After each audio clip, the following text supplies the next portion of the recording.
All right, hello. How are you doing? Thank you for joining, everybody. Hello. There we go. Hi. How are you guys doing? Good to have you. Very good to have you. Let me do this real quick. Nice.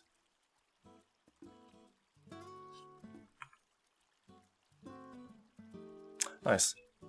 Hello. Thank you. Yeah, how's the weekend going, everybody? It's cool to see a lot of you here today, and we are here to talk about something interesting. A new debut apparently that's coming. I don't know when. We don't know exactly when, but it is coming. So I think that is very interesting. They would have an English website. I just realized. So we're going to talk about that today. I don't know too much about it, but I was told a few things about it from a few people like on Twitter and things. But of course, everyone's guessing. We don't no one's in the official source of any kind of information here, obviously. So we're going to just look at it and see what we think about it, right? But before we start, thanks so much for joining. And also, Neil, thank you for your 5 months of membership. Really appreciate it. All the support through membership, Patreon, Ko-fi, everything helps a lot. So thank you so much for doing that. And also subscribe to the channel too. Yeah, thank you. Besides being sick since Wednesday, it's been great. Yeah, a lot of people are still sick, huh? It's been cold. The fluctuation in the temperature is pretty wide, even where I live too. Yeah, hello. Thank you so much for joining. Hello. Thank you. Hello, Sun Studios. Hello, Chazman. Thank you for joining. Can't believe I found about this through hwikky. Yeah, so another interesting thing is that this hasn't been widely shared yet, at least. And that's why we are here. Hopefully, through the stream today, we're going to have a better understanding of what this is. So that's what we're doing today. It's been raining almost every day here. Has it been? Jesus. It's going to rain so much this summer for me, for Korea. So I'm not looking forward to that. Flu season, yeah, everyone's sick. I'm getting ready for Forza Horizon 6. I already pre-ordered. Don't tell anybody. And I'm actually on the verge of getting a huge set of racing wheels too. But, stop me, please. Anyway, that's not what we're here to talk about. How many of you have heard about this news before you learned from me? Anyone aware of this happening? This new project unit coming soon from Cover? Is it hololive? Is it Cover? We don't know. Not at all. Me. Okay, quite a few of you. No idea, not me. Okay, so surprisingly, not a lot of people know about this. First time hearing about this? Yeah. And I also came across this on Twitter, and at the time I didn't even realize it was from Cover. Has anyone had that? From the looks of everything and the name, can we start with the name first? The Mech Park. Yes, that's the new name of this supposedly a new project, a Mech Park. Does anyone know what that means? And I guess the only trace of hololive or Cover is this triangular logo that we have here. But it is quite odd, isn't it? Let me actually. This logo. This. A Mech Park.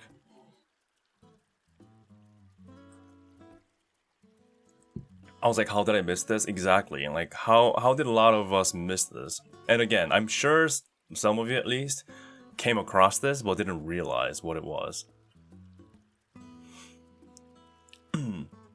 Yeah. Mech Park is an interesting name. Side by side, step by step. Now we do have to remember this is a Japanese company. So their way of pronouncing things, it sounds a lot different than how we pronounce it. And maybe it sounds better in Japanese way of pronouncing it. So I assume it's going to be like Mekparku or something. Like Mekparku. Something like that, right? But I still have no idea what this is. What does that mean? No idea. Does anyone know?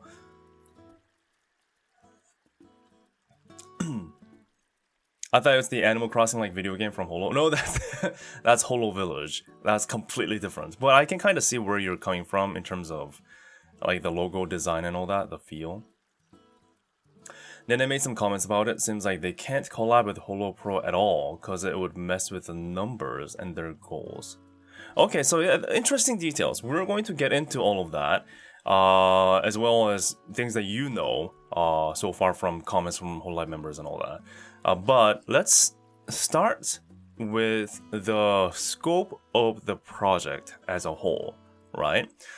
New project unit coming soon, and we have 2 units, 3 people per unit, as you see. One is named excuse me if I have trouble pronouncing this. Atrora. That's the name. Atrora. Okay. And the other one is called Unit B. Like literally Unit B. Or maybe since it says pre-debut in parentheses, maybe they haven't quite landed on the final name of the unit, right? So we don't quite know if this is going to be, you know, the actual name. But Unit B kind of goes hard in my opinion. It's memorable in my opinion. Atrora is a little bit hard to pronounce, to be honest. Maybe it's like Akurora. Oh, they're treating this as like K? That would be odd, because CH is always ch, right? So, yeah, so we have 2 units already that's kind of teased here, complete with the silhouettes, right? So that's interesting. And they even have like a little intro video, which is not available on their YouTube channel. So yes, they already have a YouTube channel for the Meg Park, actually. And so not just for the units, but they already have a YouTube channel for the actual project. So that's also that too. Meg Park, a new talent development project by Cover Corporation, is a new initiative where trainees and directors operate as one unit and strive together toward a professional debut. So that kind of gives you a hint on what this whole project is about. So they have Meg Park, and under the Meg Park, so I assume it's like Cover, under there's Meg Park, under there's Aurora and Unit B. That's how it seems like it's happening here. So yes, you can actually already go to their YouTube page and subscribe, which I already have done right here. Right, this is all only in Japanese, but they, at least for Aurora, they have posted something already. I don't know what that is actually saying, so let me translate real quick. Translate to English. Nice to meet you. Aurora, please subscribe to the channel and wait for our activities to begin. You can find our official X account via the link in the channel top. Okay, that's pretty standard. Pretty standard. And there's Unit B. They posted 3 hearts. And I assume we already know the colors of them. So that's all good and all, right? And then they have the Twitter page as well. And they're just saying, you know, please follow us. Nothing crazy yet. So if you would like to, you can go to their pages and follow and subscribe. Let's start with the official news article, or we should say the official article published by Cover, right? Also keep in mind this is a auto translation, so the original is in Japanese, okay? So there could be some like wrong translations too. Cover Corporation launches its new project Meg Park, a new talent development project Meg Park. It was announced just yesterday in the afternoon, so this is actually like new kind of info. Cover Corporation will launch a new talent development project called Meg Park. Now notice keyword, we are collecting some keywords here. Notice how they didn't say like a new unit outright. Instead, they're saying new talent development project. So that I think that's a huge hint, which we'll also dive deeper into. I have some things to look into. New talent development project called MechPark. What is MechPark? MechPark is a new type of training project where trainees and directors work together as a unit, aiming for a professional debut. Interesting. About our activities. 3 trainees and 1 director will form a single unit, and the story will unfold from there. The activity period is a maximum of 2 years. Interesting. Another interesting thing. The activity period is a maximum of 2 years. So for the first time ever, we have a unit that's debuting with a activity period cap. I've never heard that before. Has anyone heard that before?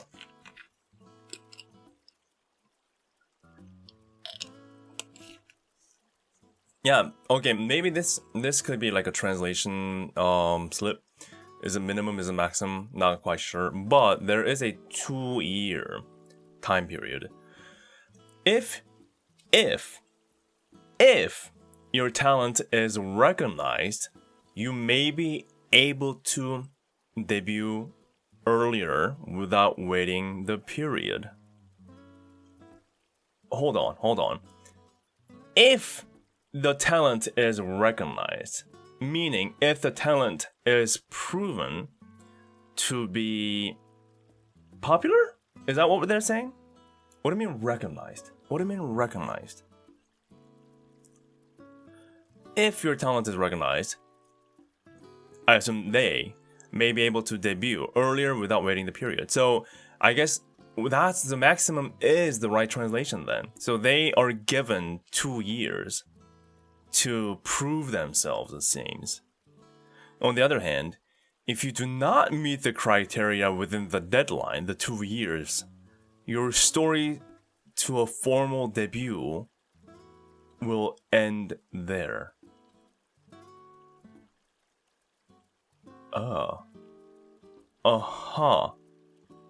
That sounds quite brutal, doesn't it? So what are we talking about here, right? What do you mean recognized? Is it the numbers, the subscriber count? Is it the CCV? Is it the overall merge sales? Is it like, what is it, right? Is it the initial debut reaction size? What are we looking at here, right? Well, that I do have to give to them in terms of just brutally being straightforward in what this thing is about. If your talent is recognized, they may be able to debut earlier without waiting the period. On the other hand, if they do not meet the criteria within the deadline, the story to a formal debut will end there. Make the most of this limited time and create a brilliance that can only be seen in this moment. Make the most of this time, they say. 2 years. Okay? Let's keep on reading. We can dive back into the details after we read the whole thing. Thoughts on MechPark. The path to becoming a professional is paved by the following 3 multifaceted indicators. As a general rule, we aim for promotion within units that strive to improve together through friendly competition. Competition, that's a big word. Competition. 3 words, they say. So in Cover's mind, I guess that also leads to hololive. In their minds, there are 3 key words in being successful. Trust. Like the meme, freaking the word of the meme. Trust. We can all just spam trust in chat and hopefully they can successfully debut. Trust. Operational review. Adherence to guidelines. Honest approach to activities and skill improvement. Again, trust. Number 2, activity level or activity data. Number of viewers. Here we go. This is the number we're talking about. Number of viewers, number of concurrent users, or viewers, I assume, a level of engagement in fan-made content. So I assume that's including like the clips produced by these individual channels, all the way to fan art, like fan illustrations shared on Twitter, on Pixiv, or even to like fan animations, those kind of things. That's what I'm assuming. And last but not least, the third keyword is fan support. Results of surveys conducted on Holo Plus and other platforms. Oh, that's interesting. So they're emphasizing Holo Plus. If you don't know what Holo Plus is like a hololive's version of Twitter. Which is interesting because I thought Holo Plus was... Well, no, I thought Meg Park was supposed to be a standalone thing that is not really related to Hololive, but then they are using Holo Plus anyway? Okay, let's keep that in mind. Trust, activity level, fan support. Trust, activity level, fan support. Here we go. In particular, will. What do you mean will? I think that's the translation slip. Yeah, if you know Japanese, let me know what that is, really. But will/fan support is given the greatest weight in the judging process. Fan support, okay. Fan support is given the greatest weight in the judging process. And your genuine desire to continue watching this unit and this talent will determine whether they pass or fail. So from the words that we have read so far, seems like is that meme, is that meme?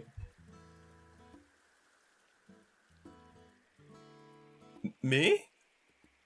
Wait, the fate of the entire project and these idols rides on me? Huh? I didn't sign up for this. I didn't sign up for this. All I wanted was to just enjoy some tete and some, the friendships and the happiness between these cute VTuber girls. I didn't sign up for this. Huh? With me and you? They're gonna succeed or fail not entirely, but heavily based on me? You killed your Oshi. Okay. Hold on. Okay. By the way, it's my first time reading this article, so this is my live reaction to how straightforward they put this in words, okay? Oh my god. Your genuine desire to continue watching this unit and this talent will determine whether they pass or fail. Okay. Let's leave that for now. For now, let's keep on going. About the trainees, as in the talents that it's debuting. But they are using the word trainees. So it's like someone used the word internship.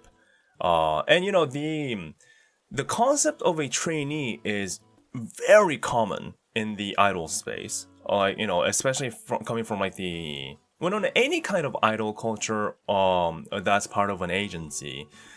This training phase is a very common concept.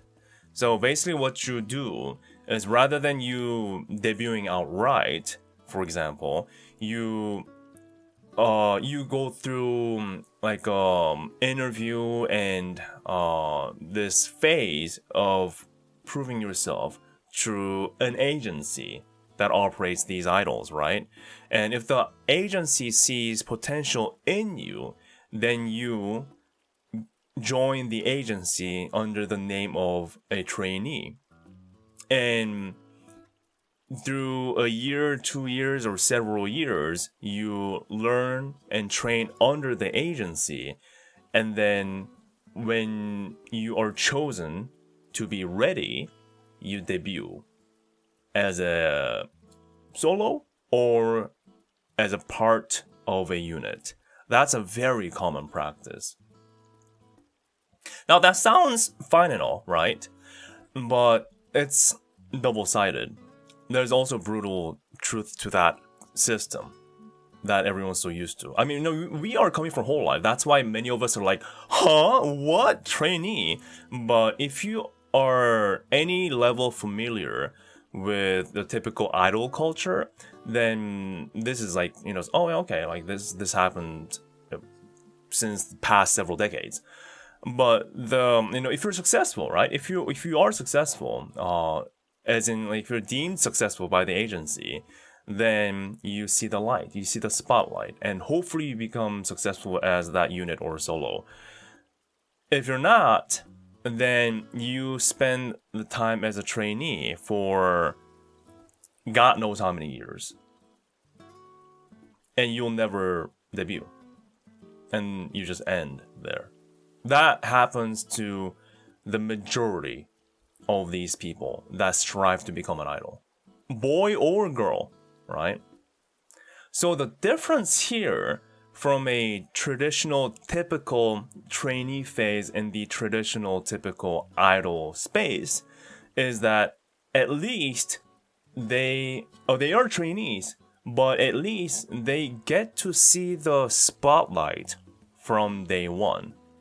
The big difference is this, at least coming from, my knowledge, is that, again, the trainee, the typical concept of the trainee, you don't know they exist. And there's a high chance, 99.99% chance, that you will never know they existed, even if they have been a trainee under the biggest agency imaginable.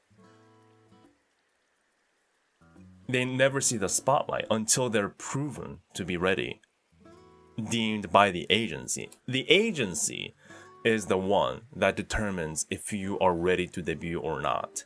If you are ready to graduate from, sorry for using the G word, graduate from the trainee phase into the debut phase.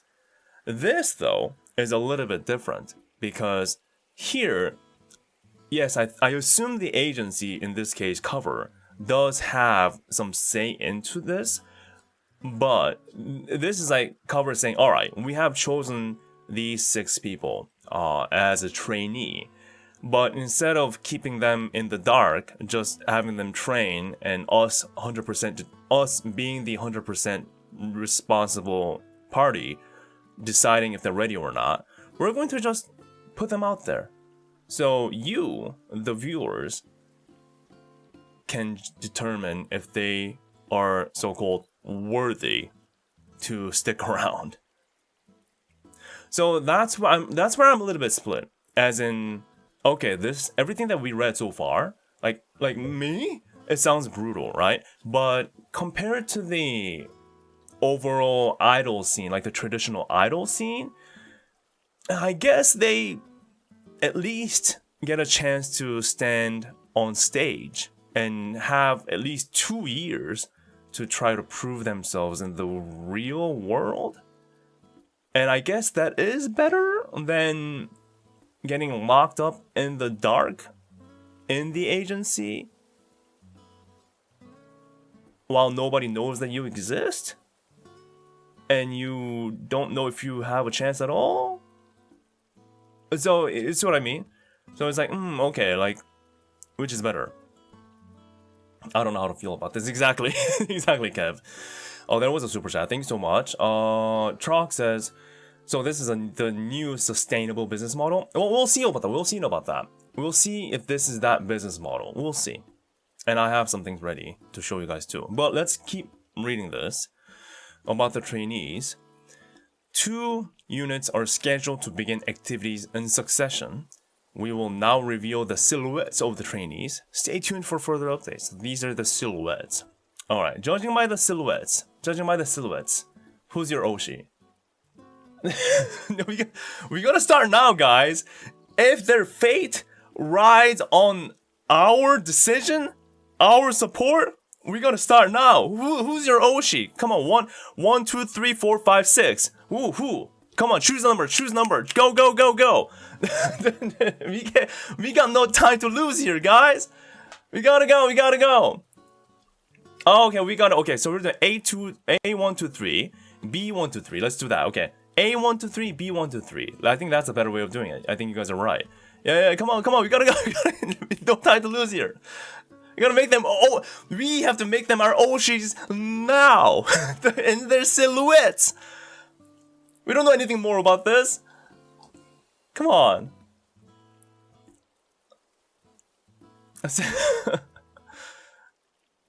Oh, okay. Everyone's like 1, 2, 3, 4, 5, 6. Everybody. Okay. Is that Pokemon choosing? Who's this Pokemon? Oh, can I buy their merch? Yeah. Let's print these out, the silhouettes, and make like acrylic standees. They should just start now. A2. Oh, that's funny. That's funny. You know what? Actually, let me do something funny. Can I do something funny? I'm gonna start a poll. Okay. I'm gonna start a poll. This will be an interesting data, not only for us, but also for cover. Because this is a genuine scientific, like, what should I say, scientific little research that we were doing here. Okay, since the poll only allows up to like 4 options, we'll do in units, okay? We'll do A and B separately, okay? Who, your Oshi, in A. So this is, A is the Etrora, right? Etrora. Okay, here we go. A. There we go. Okay, let's start this, okay? We're choosing from A. And I gotta do something before let me see if I have a better way of doing this. See, I even have the silhouettes downloaded. Is this... that's a bit hard to tell, though. It is their full model, though. You know what? Let's do that. Let's do this properly, yeah? Let's do this properly. I have the silhouettes downloaded, okay? I am that ready. So we're going to judge them in their full glory. I have the full illustration, alright? The full illustration.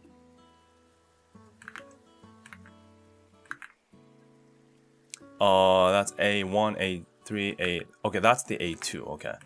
That's A2. Right.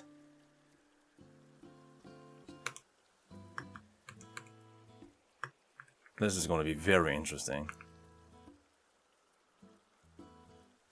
Alright. And we have B.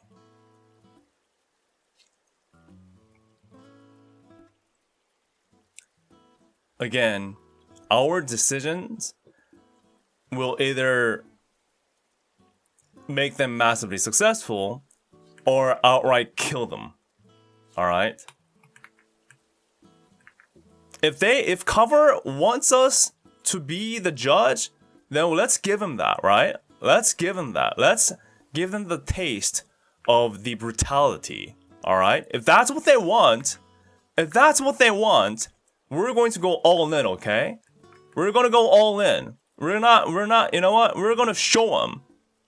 We're gonna make them think twice, alright? We're gonna be like, okay, these guys are kind of getting too serious now, like that level, right? We're gonna give it to him. Alright?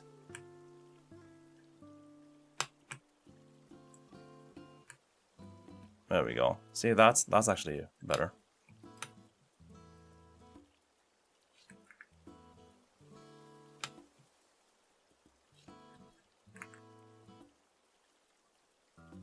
The competition is already on. Here we go. Okay. Okay, here we go. So this is the Atrora. At least A1, 2, 3. I assume A is Atrora, right? So...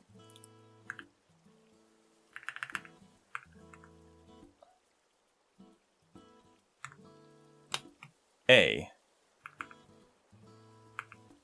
1, 2, 1. Oh, sorry for my handwriting. 2 and 3. There we go. Okay, are you guys ready? I'm gonna do a poll for 2 minutes, okay? On A. Starts now. Okay, choose your Oshi. Choose your Oshi. Again, this is what they want us to do. This is what they want us to do, alright? This is what they want us to do. And we're gonna give it to them. We're gonna give it to them. If this is what they want, the brutal honesty from all of us, this is what we're gonna go give it to them.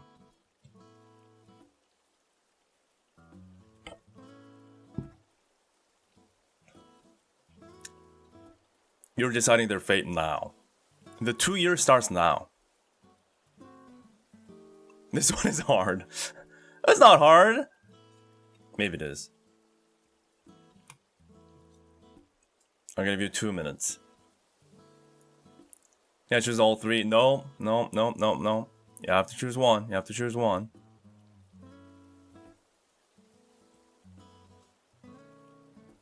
No, again, you're Oshi. You're Oshi. Yes, you can love them as a unit, but you're Oshi. Who is your Oshi?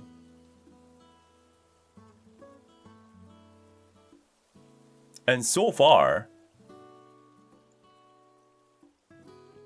A1, A2, okay, it's pretty equal, but A2 for some reason is leading. But you know what? You might think this is a crazy thing that I'm doing here, but it's not. The silhouette and what people are pulled towards, figuring that relationship out and that connection out is very important. A design, right? A good design, not only for idols, right? But any kind of a design, whether it be cars, whether it be a product, whether it be anything that you use on daily basis. A good design usually ends up having a good silhouette. And a good silhouette makes something a good design because it's instantly recognizable and it's instantly appealing. So, I mean, if cover wants us to be that brutal, number crazy, the supporter that chooses these idols' fate, right? It starts here. It starts here. And I'm not even kidding. This is a genuine business practice and genuine market research that we're doing here. And I'm sure Cover's like, oh my god, this is actually crazy. It's just business, kid. It's just numbers. Idols and their dreams? We don't care about that. We need the numbers. How many subscribers? The merch sales. A1 out of her misery, it's over. Nah! See, again, it tells you a lot of info. This is a good learning opportunity, right? But is it the hat? Or is it the shorter hair? Is the longer hair instantly more appealing as a girl? Alright? To the boys. Because our voice definitely does matter. Because we are the ones spending the money here, right? Yeah. Dreams, passion, meaningless. From my opinion, it's just a gimmick. They're in cover, they would get the numbers in 2 years. Well, but we'll see though, we'll see. A1 could work if they can play the tomboy role. See, another interesting thing that we are seeing here.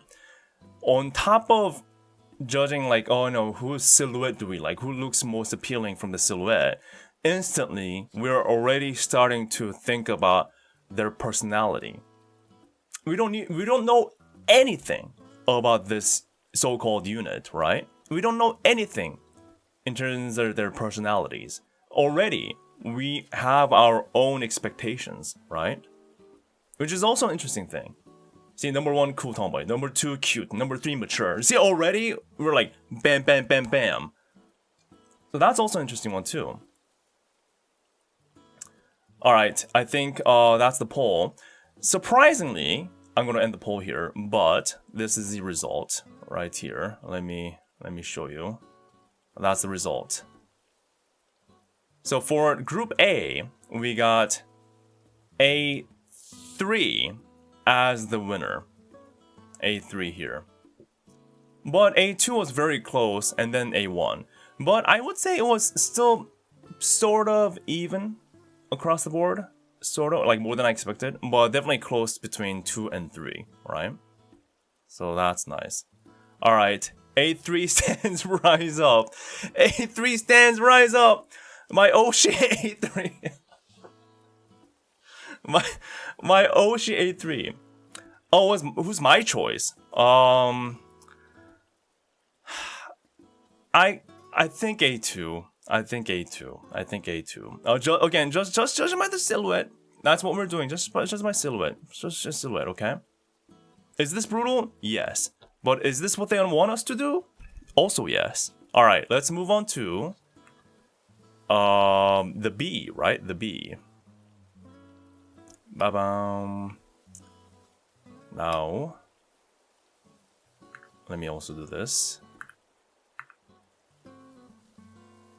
B. Oh, ice orange. B. 1, 2, 3. Oh, 3. There we go. All right, are you guys ready for the B poll? So B, who your Oshi, in Unit B, literally Unit B. Actually, that's their name. B1, B2, and B3. Are you guys ready? Start. All right, here we go. B1 is a mommy. Oh my god. Okay, maybe that's a little bit too too deep right now. Look at it go! Wow, look at it go! We'll see if there is like a trend that we can spot between the two polls. Oh, but here we go. B2, despite having a short hair, is winning right now. So maybe it isn't about the hair length? Or is it because she's in the middle and someone in the center just is automatically appealing? Like, all these little things affect human decisions, surprisingly. 3 looks like crazy hair? Perhaps, yeah.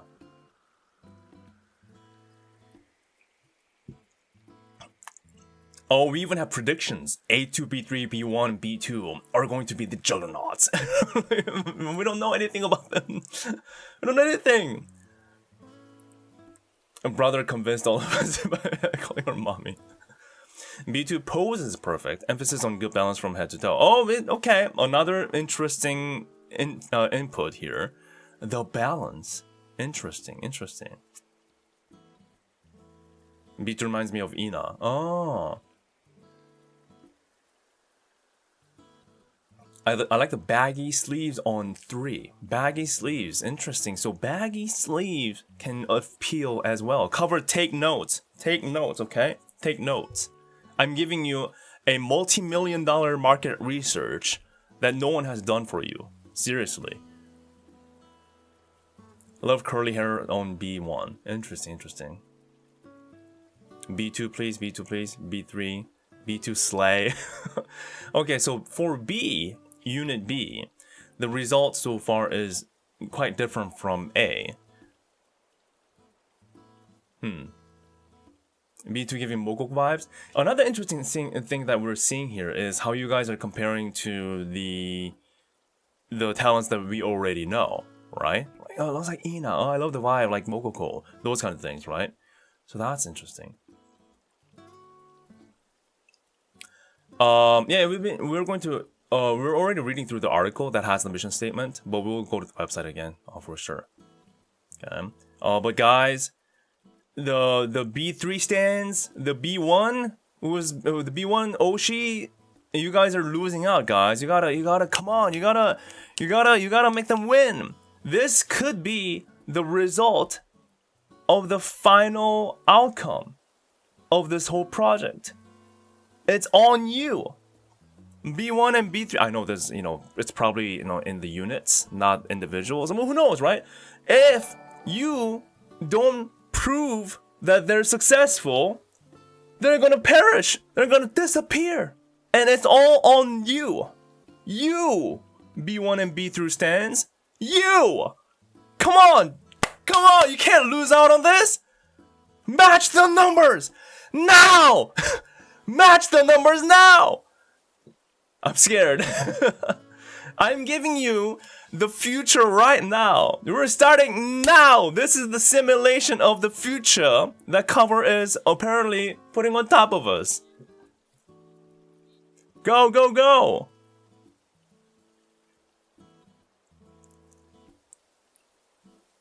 Please be one. Bro, made me frustrated. Meanwhile, thank you for the super chat. Let's see. Shided says, does it say they're VTubers anywhere in the release? What if they're PNG tubers that debut as VTubers if they pass? We'll look into that. We'll look into that. Actually, I don't know. I do not know, actually. Another one. Trog says, 07 to my fellow A1B3 Nikis. Yes. Thank you so much for the super chat. Appreciate it. But yeah, Shai, I'm not quite sure. That's an interesting point. We'll definitely have to check that out. So thank you for your point. Thank you for your super chat too, by the way. Thank you so much for your support. Really appreciate it. Thank you. And also, thank you, Trog, for your super chat too. Yeah, you know what? The time is up. Despite your efforts, B2 ends the poll being superior. B2. Yeah, what is it about B2 that appealed to many of you? Although, again, this was quite equal across the board. Quite equal. Yeah. Yeah, so unit pass or unit fail, that also we should go back and read. Because, like, what if it's not like that, right? What if it's not like that? We'll definitely have to see that, for sure. So I'm trying to get this chat window in. Hello?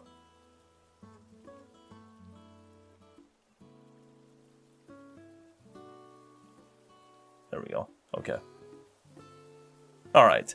So, the reason why I did this is to show you like the potential future, right? Of like how it will be. And judging by what you just experienced, right? Let me also make them kind of... Judging by what we just experienced, that, you know, the crunch towards the number, that desperation, and having to be like, oh my god, it's me or nothing. What do you think so far? I deliberately did that. I gave you pressure on purpose to see if you like that or not. What do you think? What do you think? And yes, I think it's like unit based, not individual based. And we'll also have to read through the article again to really see if they actually said that. But yeah, like what do you think? I love it. Okay. It's okay. Okay. It sucks. Very, very honest. Scary. Prediction kind of creepy and scary. Okay. Low-key mean. I get that. I get that. It's evil. It feels like the AKB48 back then. At least there aren't 48 of them. Like, I mean, at least there aren't 48 of them. Seems fine because we don't decide everything. Oh, but according to cover, it weighs heavily on our decisions.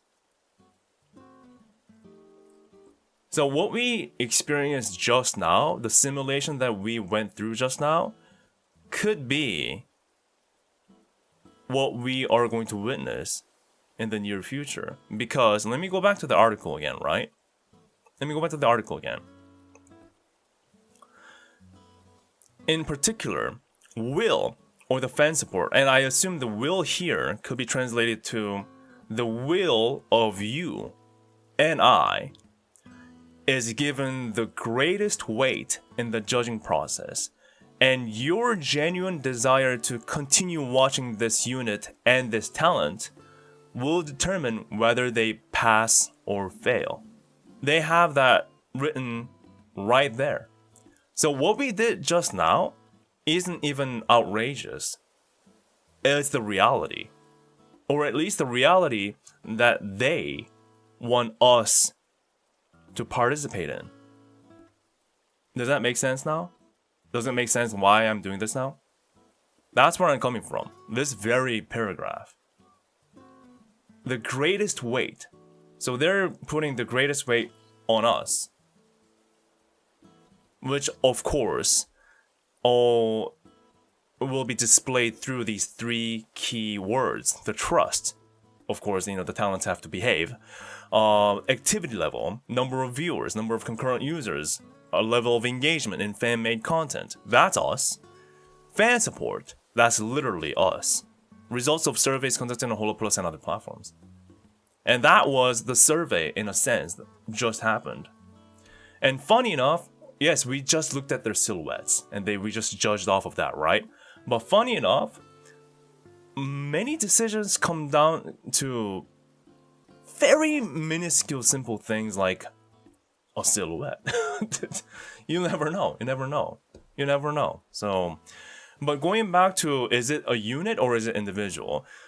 To me right now, at least how they write it here, we aim for promotion within units. So it does seem like, they're promoting it in terms of the units.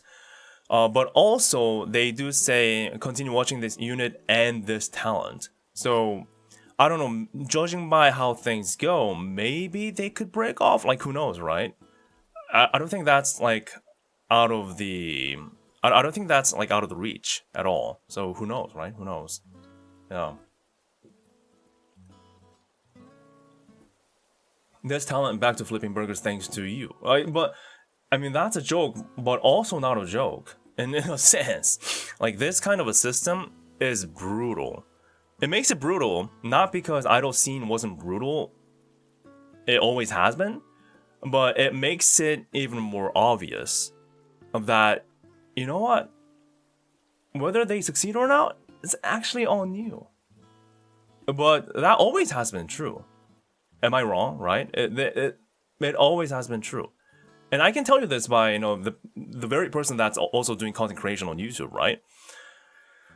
Unfortunately, the numbers is most of the times everything.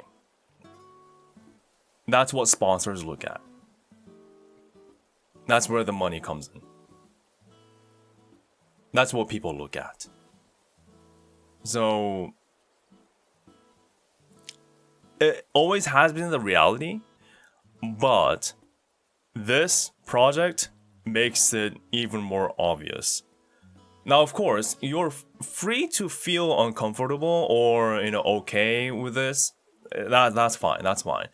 Because what we love about hololive, at least right now, is that we love the overall vibe and the chemistry and the personalities coming together to create something great as a result, right? So, and those things are not determined by numbers only. And the fact that it breaks off from the traditional idol like structures and cultures, in my opinion, that's what makes hololive great. But hey, we'll see, right? Hey, thanks so much for Donnie. Thanks so much for Donnie. Yeah, thanks so much for Donnie. Thanks so much, Donnie, for your 10 gift membership. I really appreciate it. Really appreciate that, Donnie. Thank you so much. And Donnie is here right now, proving the numbers. The numbers in chat, and that number is what they're looking at. What they're gonna look at, the number of viewers, the number of super chats, the number of subscribers. It's all part of the system. So, judging by Donnie's 10 gifted memberships, out of all the 6 members that's debuting, I think I come out on top. They don't have any membership gifts yet, but I have 10 already. So, guys, I think, so,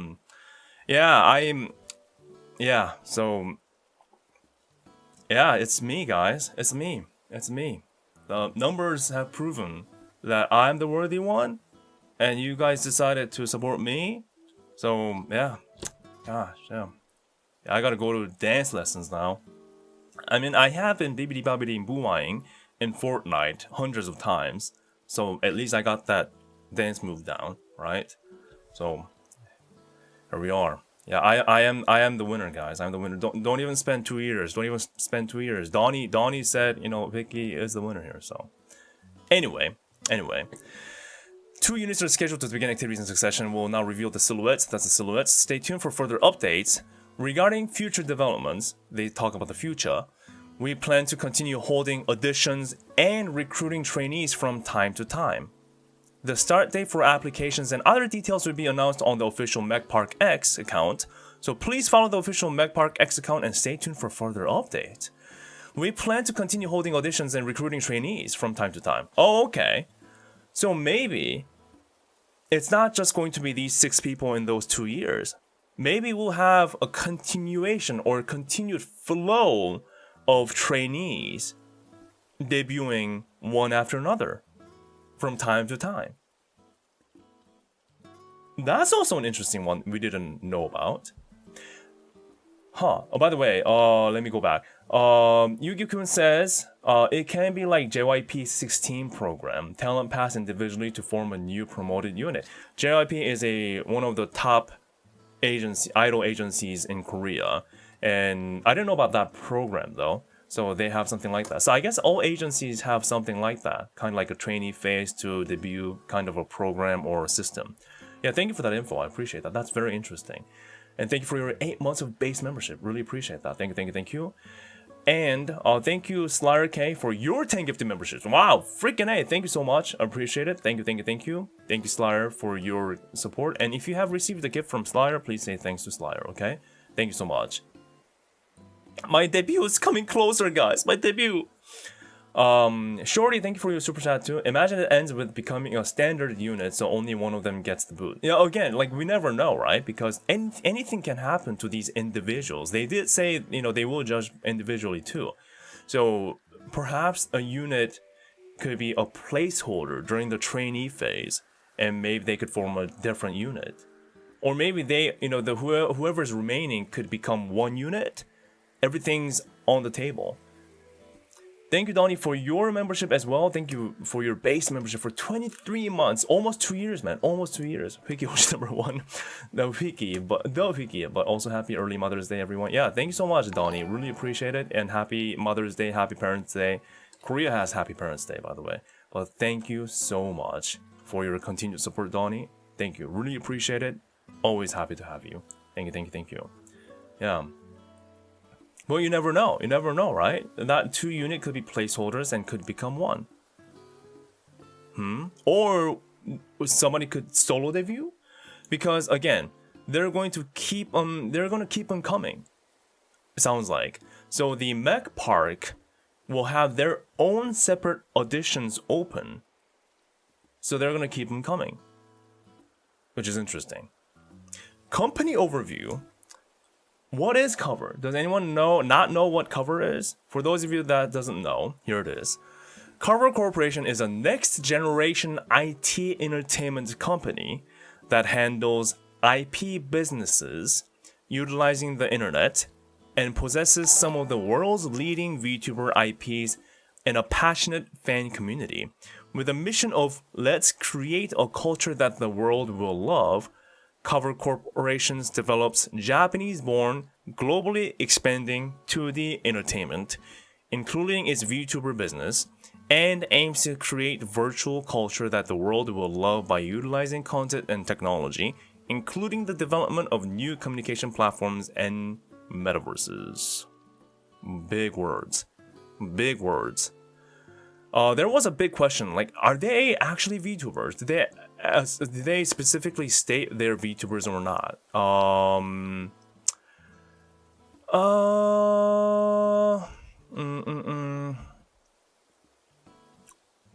Well, let's do this. VTuber.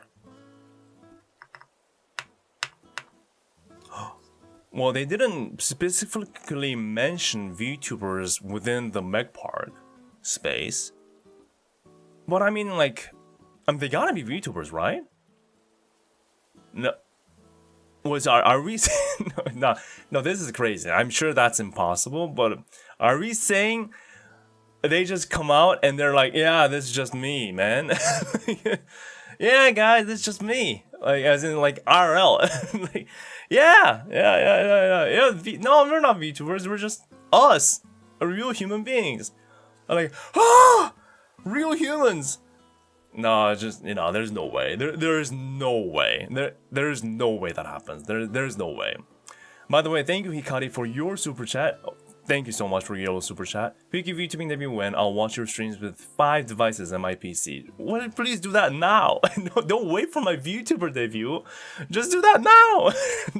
But thank you so much for your super chat. Thank you. Really appreciate it. 2.5. It would be funny if they were IRL streamers. Is that what Nene meant? Somebody in chat mentioned that Nene mentioned something about Mech Park, and that some rest of the chat, please tell me if this is true. But apparently Nene said that this Mech Park project and people within the Mech Park project are not going to appear or collaborate with the hololive members. Is that true? Maybe that's because they physically can't. No, that's insane, man. That's insane. Thank you, Jumbo, for your 10 months of base membership. You're based. Thanks so much. Support Hwikky, first RL VTuber. Yes, that's me. I always tell you this is all CG.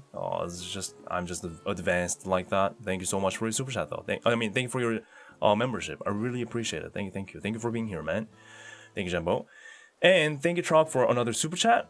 So is the technology of Mech Park creating a PvP lobby for the fans? I assume so. I mean, you saw the poll, right? You saw the poll. We are already fighting. We're already duking it out. B1, no, B2, those kind of things. It's just that in a nutshell. She doesn't know either. Okay. Yeah, but I do agree with that. First of all, Woody, thank you so much for your 14 months of the membership. Thank you so much. Really appreciate it, man. Thank you for being here. So Lini Fellini says collabs are when hololive shines, and I agree with that 100%.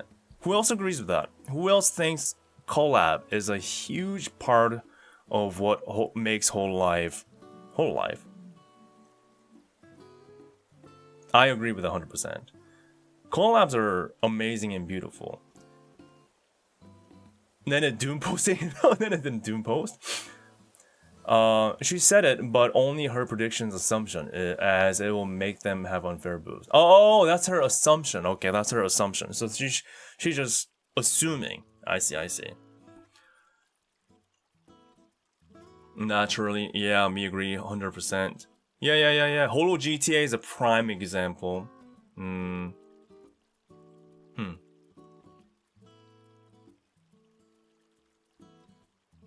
Yeah, that's interesting. Maybe they'll be allowed to collab once they debut. But 2 years of no collab? Like, that would be insane, right? I don't see that happening, to be honest. And as you know, hololive already has a rule in place where, like, was it like the first month of debut, you're not allowed to collab with other hololive members, so they can have their own time to settle in first, like, basically establishing their identity first, right? Like who they are first, and then they're free to collab afterward, right? So they already have that. Or was it 2 weeks to a month? So they have a time, right? They have a time. But yeah, we never know. Another question was, wait, are they actually going to have their own models, or is this going to be just like PNG tuber? That they also didn't mention, and I don't see any hints of it. But like, there's no way, right? There's no way. They gotta have live 2D. I don't see them being a PNG tuber for 2 years. But one possibility maybe is like, alright, like if this is about proving yourself, then maybe they're gonna do this regloss thing. Does anyone remember that regloss thing, right? Like, the consecutive, the total number of subscribers across all regloss has to hit like a certain amount to be allowed to have a 3D debut, like that kind of a moment? Like, is that the timeline or the achievements? The achievements, is that what we're gonna have with this too? The achievements, like they have to hit a certain number of threshold to be able to get their model, get their solo, or get their unit song, or those kind of things. And is that how they're gonna ultimately land on the final achievement that is official debut? I mean, I can see that happening. Do I like that? Not really. But I mean, if they're going to have a system implemented to determine a unit is successful or not within the 2-year period, then they must have that kind of a system already in place or planning, right? Thank you, Slider, for your yellow super chat. Really appreciate it. My Oshi, Huawa, Mokoko, and Famoko. I won't mind adding hwikky to the group. Thank you so much. Thank you. Bao bao, bao bao, bao bao. Anyway, I would like to say I don't quite like the idea of judging before getting to know the new members. That is very true. We will talk about this, but there are a few more things that we have to look through. What we just looked at is the official press release about Meg Park from cover. We also looked at the official website, which actually comes in both Japanese and English. But another question was, like, so is this EN? Is it JP? I assume it's JP first, but I mean, again, we never know, right? The fact that they have this in JP and EN, as in the language, maybe we can have EN approach this way too? We don't know. About Meg Park, a place where aspiring talents still finding their path strive to become professionals. That's Meg Park. Not a stage of perfection, but a space where we share the journey of growth, including doubts, challenges, and progress made step by step. So maybe the growth, starting from the trainee phase all the way to the debut, like that's like the story in that. The story of growth is the emphasis. So is this like the this is Idolmaster game, but in reality? Is that what's happening here? Like we want to see them succeed. We gotta gacha. Not gacha. We gotta buy their merch, or we gotta watch them. We gotta support them. Interesting.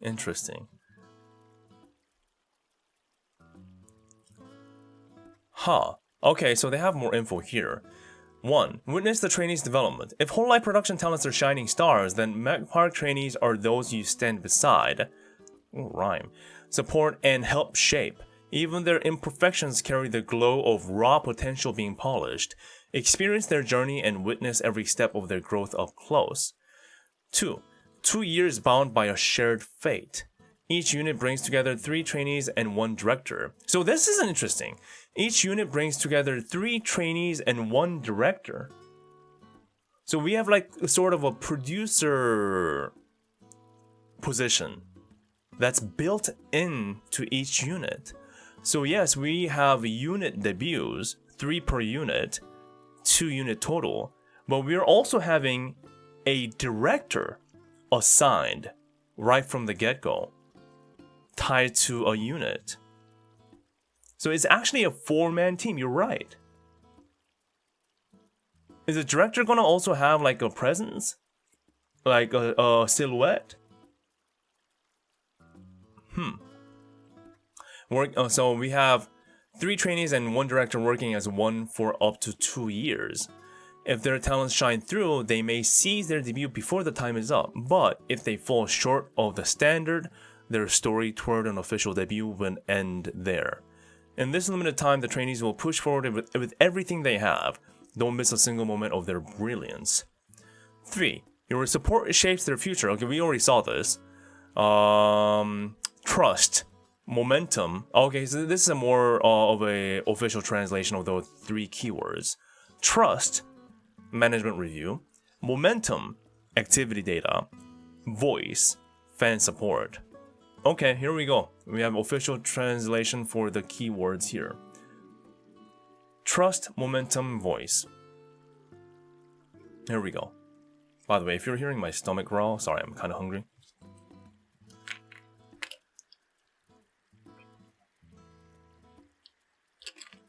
Again, the trust is more about the individual's behavior and the professionalism, integrity, adherence to guidelines, and continuous improvement. The other two, that's, again, me? Viewership, live audience engagement, and fan content hype. Also, your support and survey results on platforms like Holo Plus. They will be viewed as a critical barometer on how to best highlight the trainee's appeal, and as a valuable source of your voices and opinions, will act as an important facet of the evaluation process. Again, Q&A. Q&A. There's a Q&A, guys. Q&A. And maybe some questions that we want answered could be here. Question. Can I support them with peace of mind? What kind of question is this? What kind of question is this? Can I support them with peace of mind? From everything we read so far, it's the opposite of peace of mind. I'm looking forward to the answer here. Answer. Trainees are supported through a fixed compensation model, allowing them to focus fully on their creative endeavors without concern for revenue. Whoa! Whoa, that's big! Wait, that's big!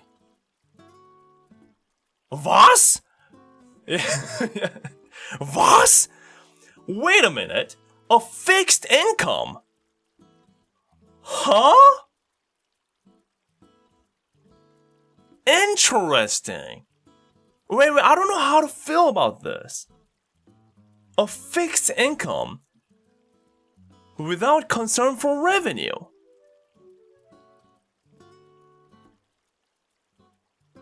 What? They opened membership after this. But that is very interesting. Well, that kind of changes the context then. Because, our concern was that, these talents getting tied to the number of revenue, like the merch sales or the memberships, right? So much so that it'll affect them.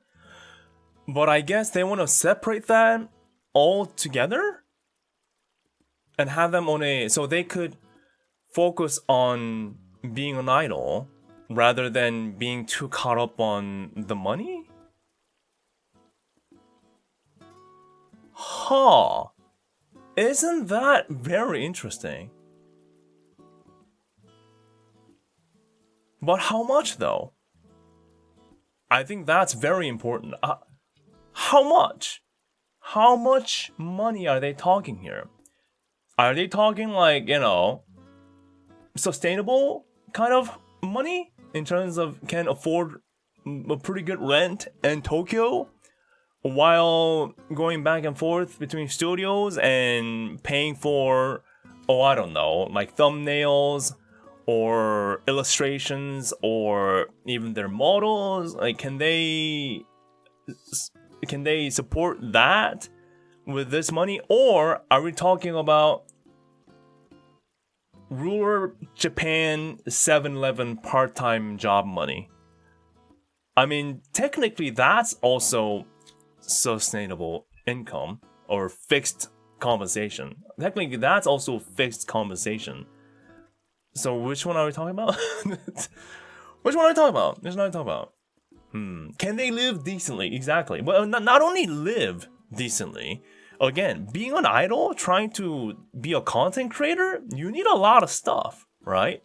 You need a microphone. You need an iPhone for your live 2D model that goes like this. You need a PC. You need a lot of commission money to commission for art, or maybe materials for your stream, as in like the frames for your streams on like making it look pretty. As you see, I've spent a lot of money to decorate my stream. It's very beautiful and professional, right? It's because I did it. Everything that you see, all the emotes in chat, all the assets you see on my stream, everything, I did it.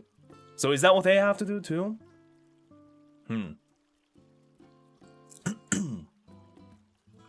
Like idol play VTuber idol Korea. Wait, does play No, I don't think Play gets fixed compensation, do they? I don't think that makes sense. So that's a huge thing we didn't know about. Okay, next question. Oh, okay, so peace of mind. That's why they said peace of mind. So the reason why they use, can I support them with peace of mind?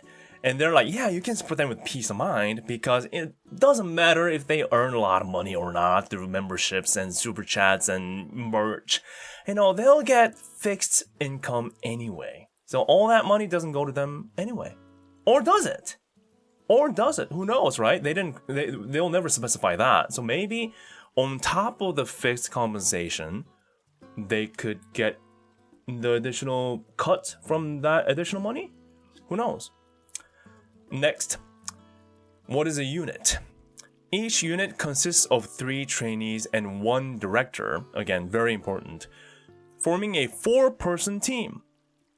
It is the smallest structure where individuality meets, clashes, and grows stronger together. So what I should have done is this. Hold on, let me cook.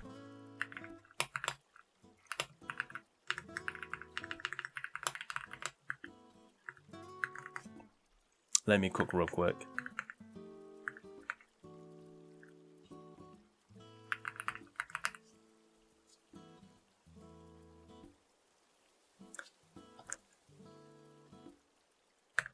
I started a new poll. Okay? I started a new poll. So basically, we have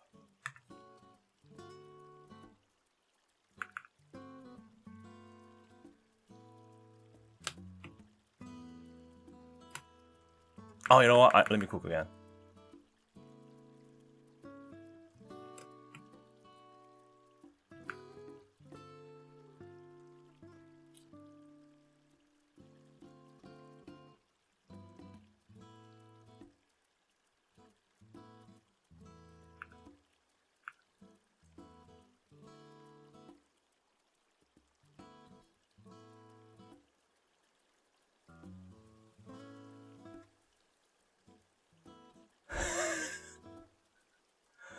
Who's your Oshi?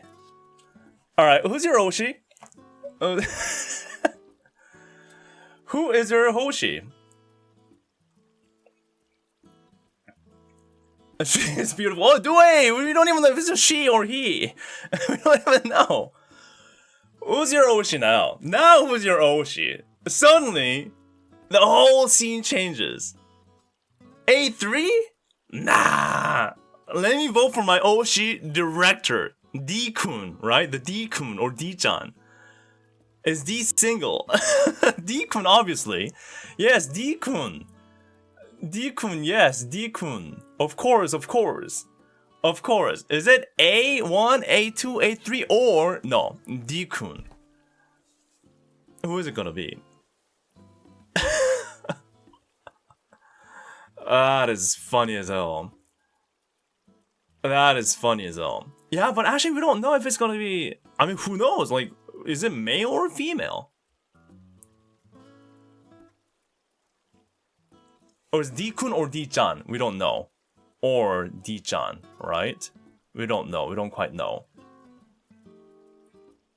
Did I cook with this or what? This illustration. I think this should be their official director cover art. Does it matter though? Of course it matters! What are you talking about? That's the unit. 4 people per unit. 3 idols and 1 director. As a team. Of course it matters. Watch this, right? After 2 years, freaking the one that debuts is the director. What if you're like, you know what?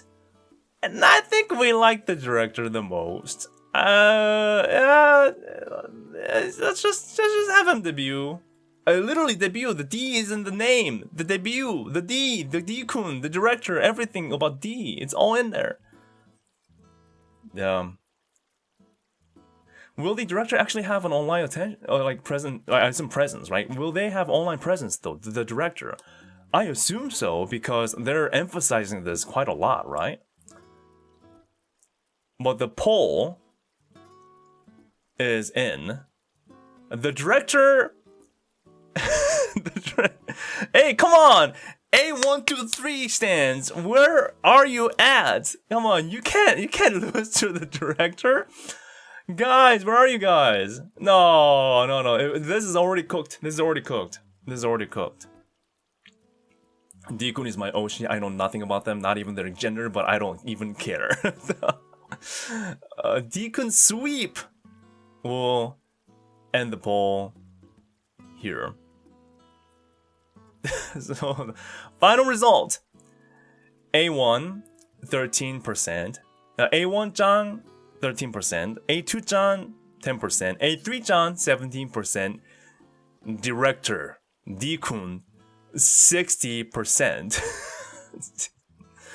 Yeah, so I think we already have an idea of what people are actually interested in.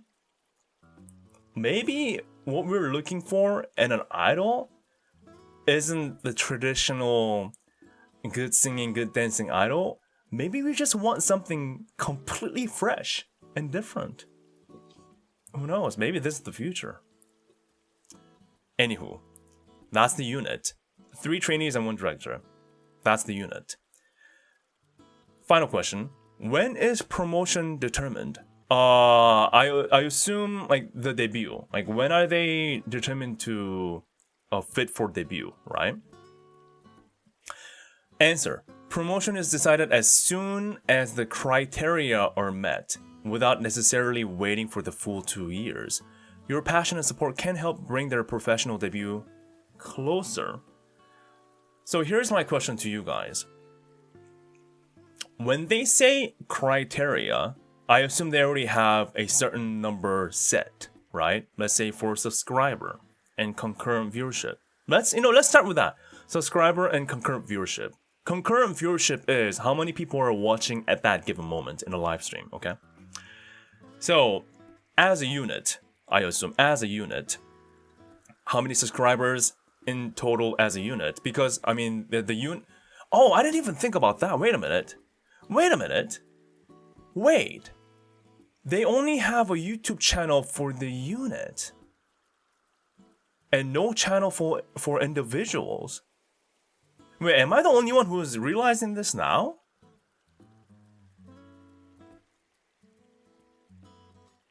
Wait, that...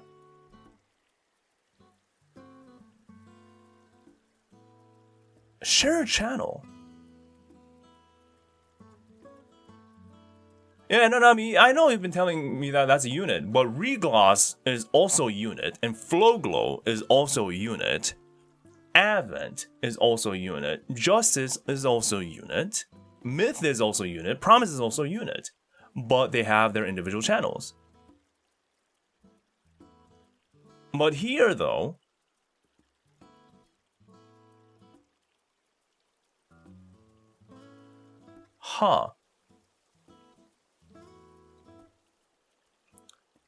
I still think it's either or. I still think there's a 50-50% chance.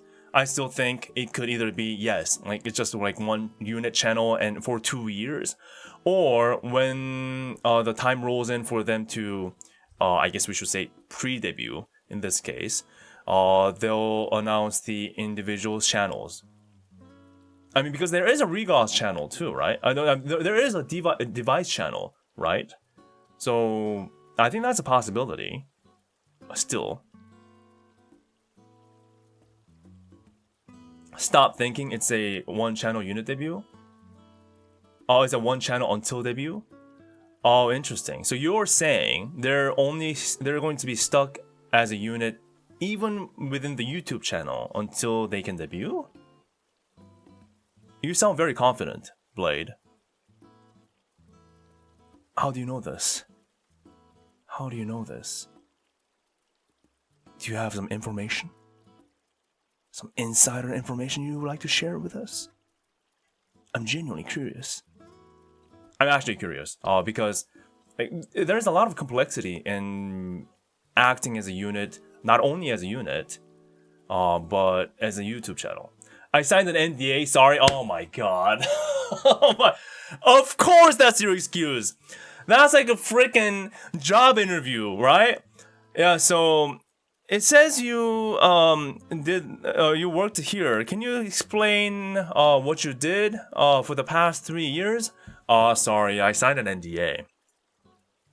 Get out of here. Get out of here. Get out of here. No excuses.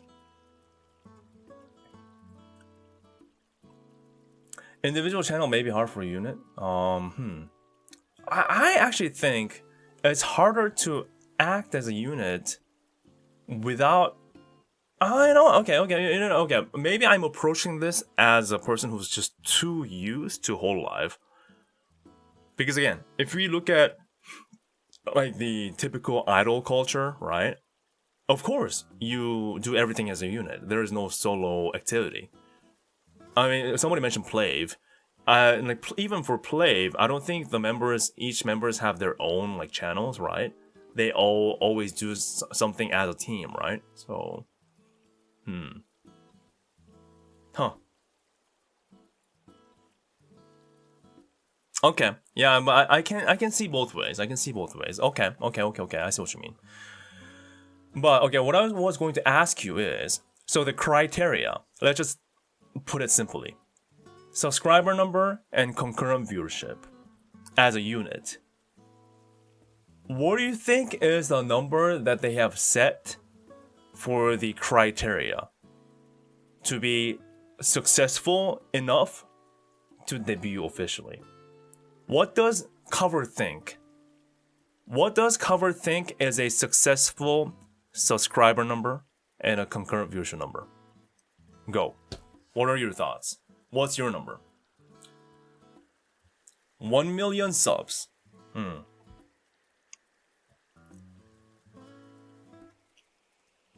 500,000. 200k. I think 200k is low.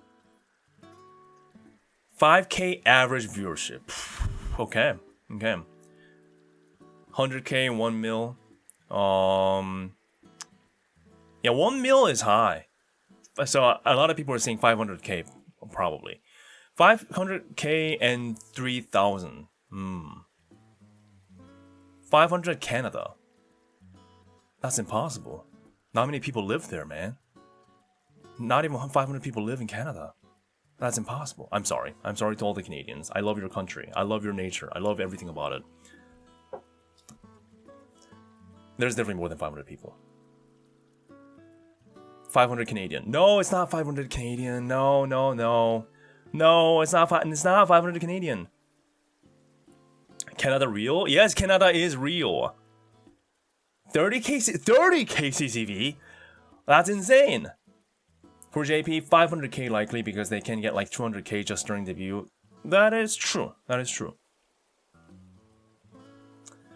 I think they're just gonna make it up as it goes along to match their agenda. If it was always planned to end early, they can say they hit the criteria. Oh, I see. So you're saying they already have like a scenario that they have in mind. But actually, I can kind of see that. I was about to say something similar to that. But in terms of the number, though, it seems like the average consensus in the chat is like 500k subscribers and 3,000 to 5,000 concurrent viewership. Oh man, that's 1 million is tough. But they do have 2 years though. 2 years.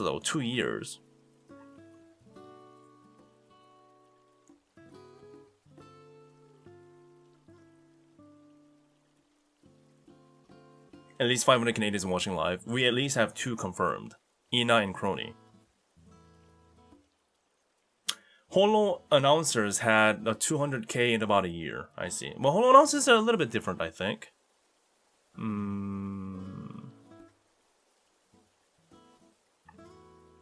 No way criteria will be met because Mech Park branding is minus 90% debuff.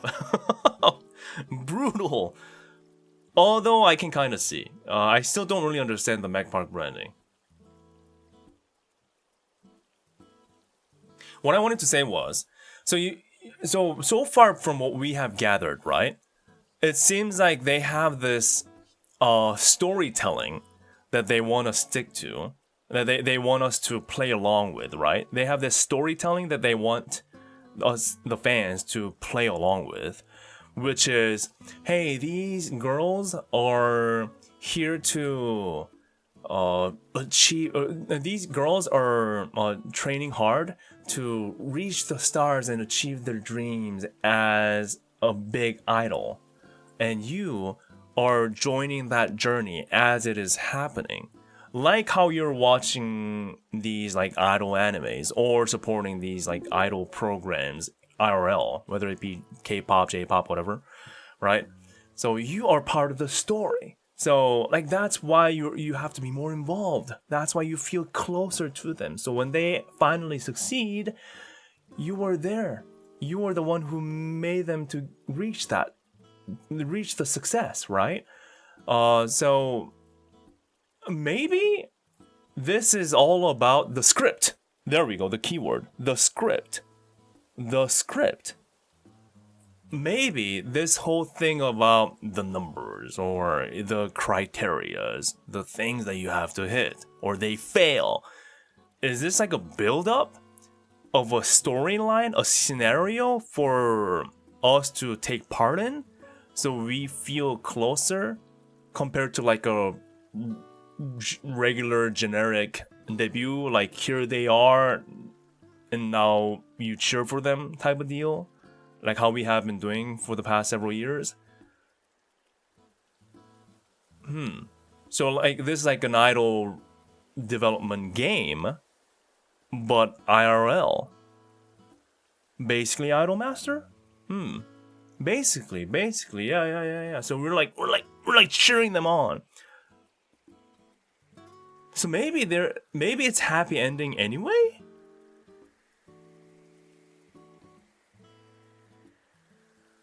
Or at least the goal that they're gonna set is going to be pretty safe?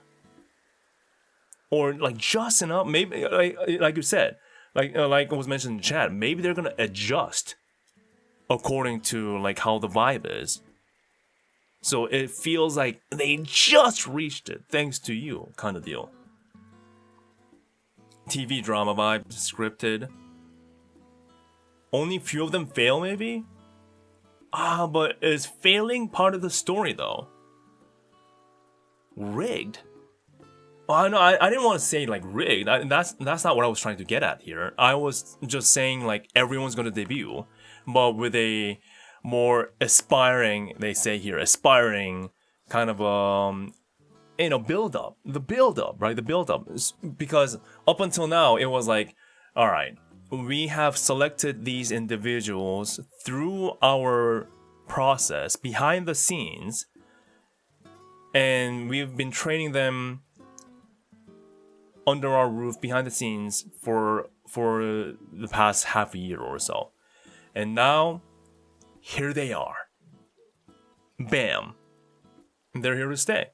And we immediately just have to go like, okay. Instead of doing that, why not just start from the pre-selection phase, the training phase? So basically what they're doing maybe here is that, this is exactly the same as a typical hololive debut, but instead of revealing them at the very end, after the in-house training, why not just reveal them right from the get-go, right from the training phase, which we would have done anyway, as in like training them as VTuber idols behind the scenes. Because as you know, even the typical hololive debut, at least the recent ones, I know like Myth and the early gens didn't have that chance. They were just like, all right, now you're an idol. It's up to you. The more recent units had the chance to train behind the scenes and bond together as a unit with your fellow unit teammates. And once they were ready and got familiarized with everything and with each other and had good chemistry, they were officially revealed. But maybe that whole phase that used to be behind the scenes, behind the curtains, now is just open to all of us, and we get to take part in that. I think that's the difference between the two. Perhaps it's exactly the same thing, but we just get to see them and participate early on. The training phase isn't usually 2 years long though. That is true. That is a good point. I would expect maybe like half a year, right? Or maybe a year. Although, if we go back to the typical idol scene, like typical idol culture and agencies, I'm talking about like IRL, training phase can go to like decade. I'm not even kidding. And you'll never see the light of a day. Many of these trainees, this is why I think this is at least better than the actual reality of idol agencies, is that 90%, okay, this number I pulled out of my ass. So, but just to make it sound dramatic, but also kind of true, 90% as a majority of these trainees stay as trainees for years, sometimes up to freaking 10 years without a single chance of debuting and seeing a spotlight. And they retire because at the end, they already reached their 30s and it's already too late. So in that sense, this is less hardcore. Yeah, no, you laugh, you go lol, but it does happen. It does happen. Is it unfortunate? Oh yeah, it is. But it does happen. At least several years. And you know what's even worse? All these people, they debut maybe, but they're lucky to get a single album out before they have to retire or they have to disband. So even if they make it to the debut phase, no one will still know, and they'll just kind of fade away into the graveyard with pile after pile after pile of dead idol units. So in that sense, we have that, right? On the other hand, we have something like AKB, right? I don't know too much about the details of AKB, but what I do know is we have like freaking 48 people going ham all at once, and you have to prove yourself within that massive group. So that's also brutal, right? So like if we look at those realities around us, this maybe isn't too crazy, too terrible, because at least they have a chance to stand on stage and have their own space to prove themselves under the big name value that is cover. Is it still brutal? Yeah. But is it bloody brutal? Debatable, right? Let me direct your attention to another interesting thing, okay? We're going in so deep that we're looking at financial results for fiscal year 2026 quarter 3 of Cover Corporation. Why are we looking at this? First of all, did you even know this is a thing? So Cover Corporation, surprisingly, is in the Japanese stock, right? So they are IPO'd, an actual IPO company. So they have to announce their earnings and their forecast and everything, right? And we have financial results for fiscal year.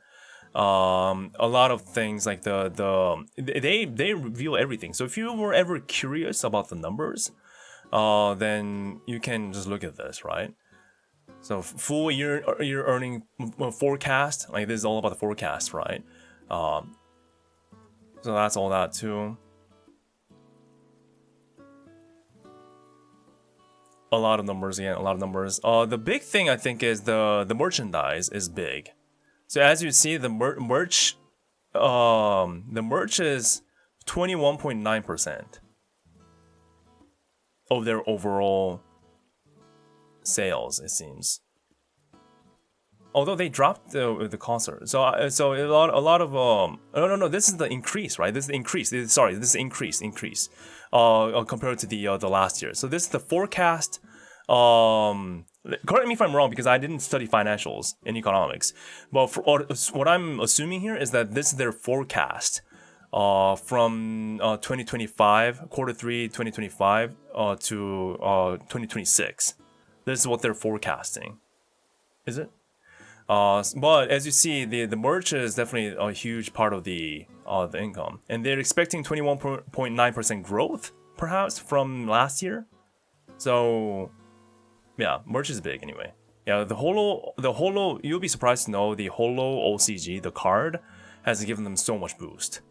That's just as much as I know. Yeah.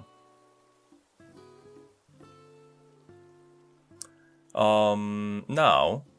The reason why I brought this up is they're talking about their forecasts and what they're doing with the merch and things that they do with the sponsorships. Like Coca-Cola participated as a sponsor for hololive production Countdown Live. Very nice. Initiatives. It's a lot of info. This is the important one though. This is what I wanted to show you. This, okay? Regarding ongoing auditions. Auditions are processing in 3 categories: Japanese speaking, English speaking, and new project. While aiming for a reproducible talent discovery and development, we also intend to disperse the concentration of workload on existing talents through the increase in personnel. I'm having a hard time believing that, but that's not the point here. Permanent audition. We are conducting permanent auditions for new talents at hololive production. We have prepared special website for each language region to discover individuals with diverse talents, not limited to streaming activities, who possess streams and passion as entertainers. That's also interesting. We'll get back to that. Although the debut timing is undecided or undisclosed, successful applicants will prepare for their debut as our affiliated talents through a curriculum and training program. That's what we know already. The typical audition, that's always open. New project audition. I assume this is what we are looking at. Let me read. A next generation project with an independent vision, different from hololive production. Okay, different from hololive production. Positioned as a subordinate organization of hololive production, it aims to pioneer new genres and expand recognition on a global scale beyond the framework of traditional VTuber idols. Okay, not much material in that. Activities in new project emphasize team synergy and serve as a springboard for talents toward their next leap forward. So that's the big hint. That very sentence, that basically means Meg Park, what we've been discussing. Upon achieving certain results through these activities, transfers to the production or debuts in specialized organizations are planned. So this is Meg Park, basically. So the reason why I'm showing you this, because some of you might be thinking, wait, this Meg Park thing and this competition towards debut within 2-year thing, is this going to be cover and hololive's new direction as a whole, like entirely? But judging from this, it seems like it's going to be a 2-track. So we'll continue to have a regular permanent audition with regular permanent debuts. Meanwhile, we'll also have this Meg Park thing running. So it's going to have simultaneous audition kind of a system going on here. But wait a minute though. Does that mean the person that's signing up for these auditions, do they choose? And if they have a choice to join, why would anyone go for this, the Meg Park?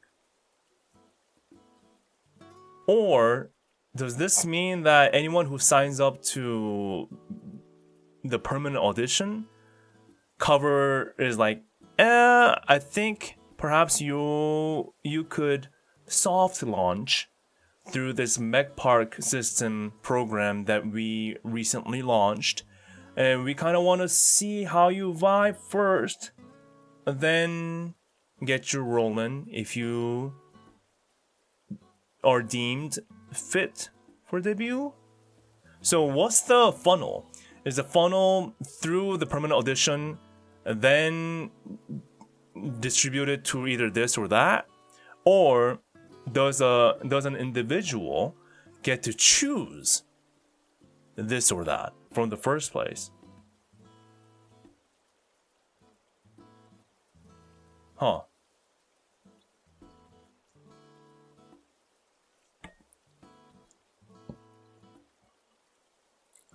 Old somewhat experienced into new zero experience. Oh, interesting. So you were saying, let's say, like Flow Glow, we have these crazy talented, already proven people with proven track records as idols. And yeah, they're ready to go. Like now, just a few basic trainings as VTuber and debut. Or they have Sakura Miko just showing up. Like, yeah, she's kind of interesting, cute, but she doesn't have a proven track record as an idol or a content creator or a performer. We're not so sure if you're ready or not. So how about we put you through this Meg Park thing and see how you do. And Sakura Miko's like, yeah, and goes into this. And she becomes massively successful because she's Sakura Miko, and she's like, she makes it into hololive. That's another pipeline question that I have. Whoever makes it through this, when they debut, do they make it into hololive? Like, is that the final, like, the pipeline or the direction? Or do they still debut as a standalone unit / solo within a different branch, like a Meg Park branch? That I also don't quite understand, right? But I mean, it's funny, right? Because if that is indeed what is happening, to say, yeah, this is for more experienced, like highly talented, proven content creators and artists and idols, and this is for individuals without like a limited to no experience. If that is the case, the funny thing is pretty much every early hololive members are here. Because in the early days of cover and hololive, it was like, so I got a few friends, I got a few buddies that I go to arcades with. They like games. All right, yeah, bring them to the office, and we'll see what we can do. And that's they debut, right? So if we look at that everyone belongs here. But I guess this, again, we're assuming a lot of things here. If that is indeed what's happening in terms of having two funnels to differentiate based on the experience level, then this perhaps is the indicator on how much cover has grown and changed. Because, I mean, you can't always do the same, I guess, right? Yeah. Stakes have been risen. But I mean, at the same time though, I don't know, like maybe internally they have been discussing like the risk of continuing the way they have been. But at the same time, it doesn't sound like they're gonna just outright give up on this, right? But also at the same time, I thought the beauty of this was discovering these people that would have otherwise been lost to the sea of the human race, as in, we would never had Sakura Miko, we would never had Hoshimachi Sensei, we would never had all these amazing members if it wasn't for Cover and the fans going all in on them from the but that's hard though. That's hard. Maybe it just turned out to be lucky. Maybe Cover's thinking, maybe we were extremely lucky up until this point, but now we can't risk this, because early days of Cover was not beautiful, right? It was actually opposite of it. Miko had like one person visiting her meet and greet, one single person, and everyone was, they had to just basically do whatever they can in the early days to try to stay afloat. But since now they're being a little bit more established, they want more system and structure, so they can play it a bit more systematically, and not just go betting, like gambling on it, on to have the next Sakura Miko or next Hoshimachi Sensei. Because let it be known that it took them several years to get to this point, right? Let's say like 5 years, right? 5 years to get to like the international, like global recognition within the VTuber space, as in we're saying. So maybe Cover like, we can't do that again. But yeah, it's kind of interesting. It's kind of interesting.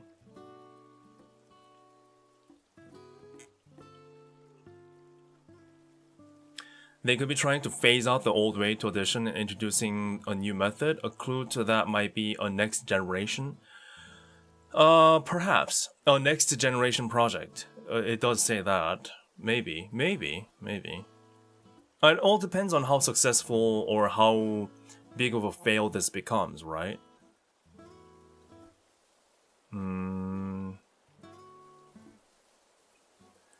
On the website, when they achieve a certain level of result through their activities, they are expected to transfer to hololive production or debut in a more specialized organizations. Oh, okay, thank you for that. Huh. Interesting.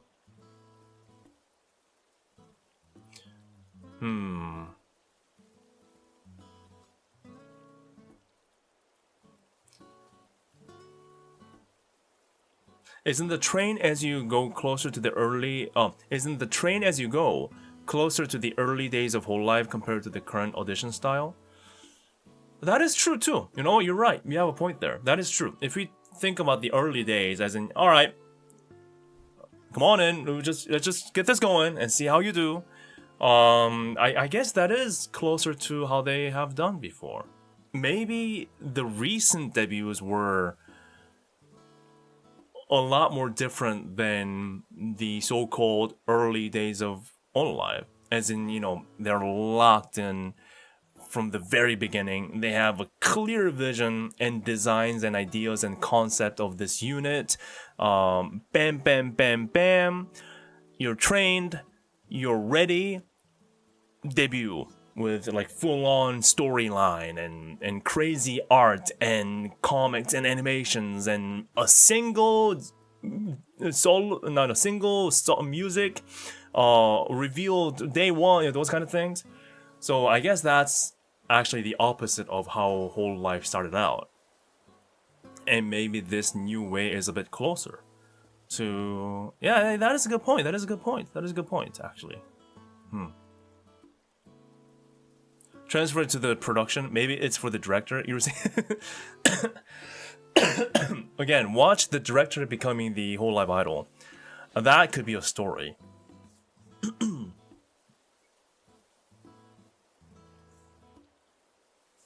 Maybe top quality applicants are drying up as the industry ages or diversifies. That's also a good point too. It's a competitive area. Now, it's not just like VTubers fighting in the VTuber space. It's just VTubers fighting in the the content creation and entertainment space as a whole. So, and you know, perhaps debuting as a VTuber, I know it still happens a lot, but maybe it's not as appealing anymore, or you know, they have more other things that they could do, or they could just say, you know what, I just want to debut as an indie. Aww. But I still think there's a huge advantage in doing this compared to indie debut. Of course, if your direction is like completely different, if you have a clear set vision and goal as an indie VTuber or a content creator, yeah, just do that, right? But if you still want to be part of an agency for an idol future, doing music and things as a unit, then the cover still has a massive name value. So even if you're debuting as a trainee, your name is already bigger than majority of fully debuted idols. Isn't that crazy? So the number in that sense is very strong, OP. So that's something too. Now, I want to also look at, I'm prepared here, I'm prepared. Some examples of somebody else that tried this before, okay? This very thing that we talked about, all right?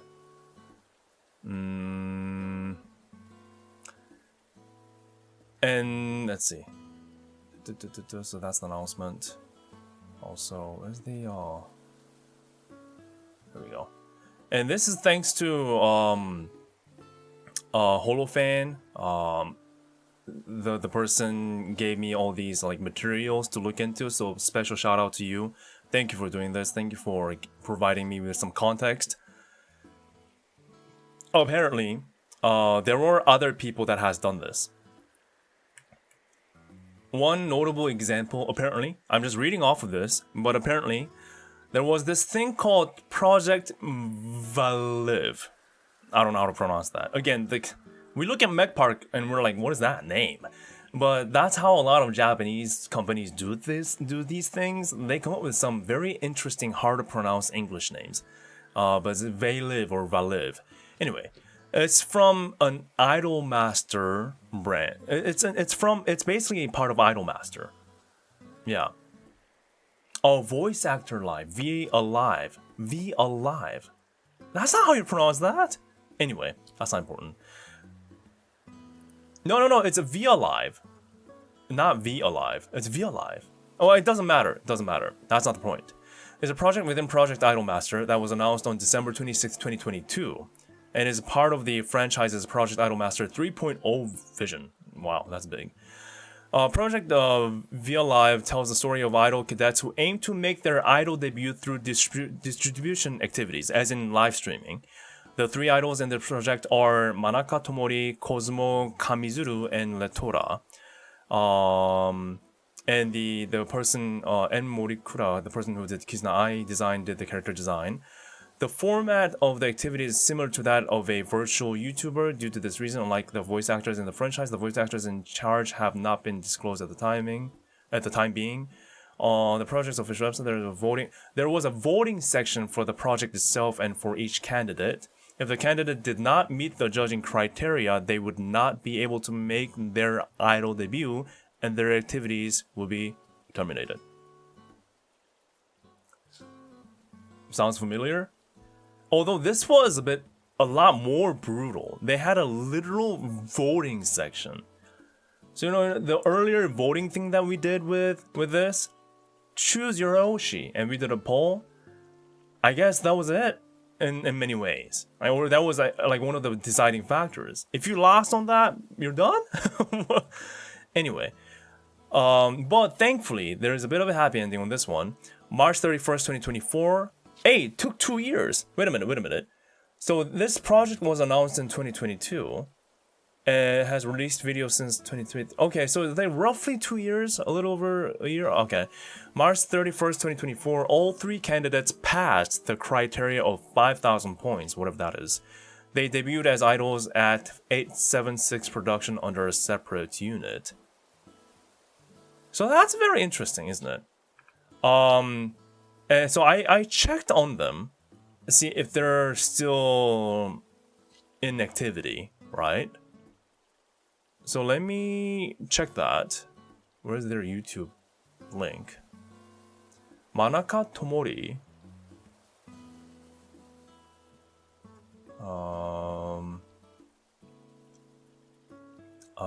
Here we go.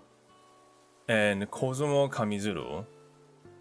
Here we go.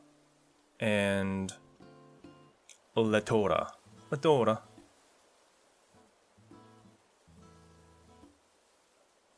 So it seems like they are, oh wow, live right now. And yeah, so yes, they are active. But because the whole point of this trainee debut project thingy is on the numbers, the emphasis is so much on the number, right? We don't like doing this, but they want us to do this. But look at this. We have to pay attention to, okay, 100% respect to what they do, okay? I'm not here to trash on them.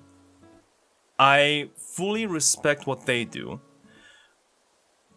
This does not mean they are bad or good, okay? But we are here for purely on research purposes, so that we could perhaps have like a feeling, like a feeler for what we could expect. But of course, it's not apples to apples comparison. The Idolmaster thing is, I assume, very different from like where hololive is coming from. So take this as like, oh, okay, I guess, you know, this is also another side of how this could play out. And not like, oh my god, like, you know, this is the future, or like we're doomed, or that kind of thing, okay? So please have full respect to them, okay? So Manaka Tomori is at 50,000 subscribers, and we're looking at 315 concurrent viewership. So for this project, the Via Live project, they did it with the votes, right? So maybe they didn't do it with the like the subscriber number or the CCV, but hololive or the cover wants to do that, right? We're not voting, but they want to approach this with the numbers, right? So Cosmo, 128,000 subscribers. The CCV, we don't know, but okay, I think similar. Judging by the total number of viewers, I think it's similar. Letora is 4.6 thousand subscribers, and they have their MVs and whatnot. Oh my god, is it copyright? Whew. I think it's also a little bit similar, a little bit lower, perhaps. So I think that's like the ballpark of where they are at, and they're still very active. So that's very positive, I think, right? They said they'd have surveys though. That is true too. Does a survey mean a vote? Interesting. So the point of looking at this is that something like this did exist before, and I don't have an actual website for this, but please tell me. I was told that Nijisanji also did something like this before, but they ended up shelving it, or what happened with that? Does anyone have a name that they know about that? Apparently they also tried this before. VTuber Academy. Aha. Nijisanji VTA. VTA. Virtual Talent Academy. Is this it? I assume this is it, right? Virtual Talent Academy, also known as VTA, is a talent training project for those who aim to be virtual livers. Virtual Academy is managed by Any Colors, the same company who also manages Nijisanji. Okay, so they're not like under Nijisanji, but under like Any Color as a whole, like how Cover is doing it, right? Initiative launched by Any Color in June 2021. June 2021 as a vocational course with classes specializing on the skill set required for streaming and overall content production, ranging from planning and production of content and learning singing, dancing, acting, planning of live stream and content, and much more. So basically, learning everything to become a VTuber idol. Admission to join the project is audition based, while training costs are paid by any color, and upon completion, the graduate may be given the offer to debut in Nijisanji or freely move to the other agencies to try to audition to them. Oh wow, that's interesting. Huh. So this was a bit more open. So if the talent was like, yeah, you know what, I want to kind of go for another agency, that they were allowed to? Since then, it has become the only way to join the agency in Japan. What? As traditional auditions are closed for the main branch. So everyone goes through the process they want to join. Huh? Starting from 2022, experienced streamers can also join the project through an experienced streamer audition. Unlike the amateurs who audition to learn, they do not appear in public before debuting in Nijisanji, and as such, they do not appear in this page unlike the other students who appear or appeared in public in the channel. And since 2023, they have been debuting in Nijisanji alongside the public VTA members. Oh, okay, here we go. So two track. So they're also doing 2-track, like what we discussed. The Academy students have their relay stream with their 2D models on VTA official YouTube channel every Wednesday, Thursday, and Friday, lasting for 30 minutes each student's weekly schedule, or posted on VTA's Twitter on one day before the stream schedule. Okay, so are they still doing this? They are still doing this, or at least until 2025. Announced 5 names and designs for 5th batch Academy students. 5th batch? Calling it batch is a bit...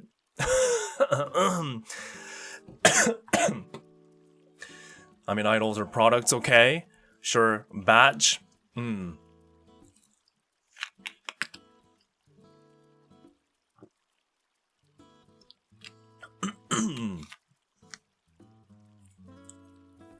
So... Oh wow, so Nonoha, Shino, Miku, and Mikaru are all debuting as livers in Nijisanji. So 4 out of 5 people made it in 2025. Right, so this is not a unit, huh?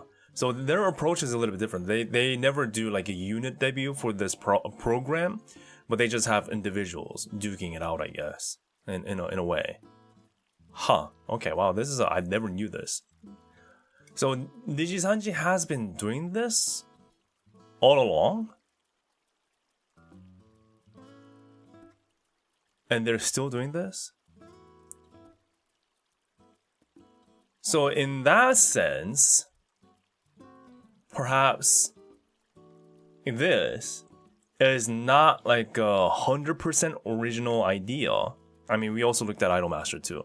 But the difference is that they have a set amount of years and they pre-debut in units with an assigned director. So they have their own twist to it. So it's not 100% new idea, but they do have a bit of a unique twist to it.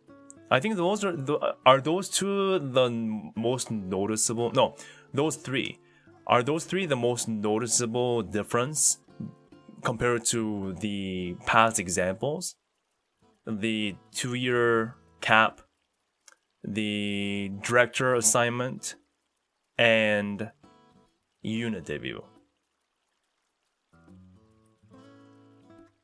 Or more refined version. Yeah.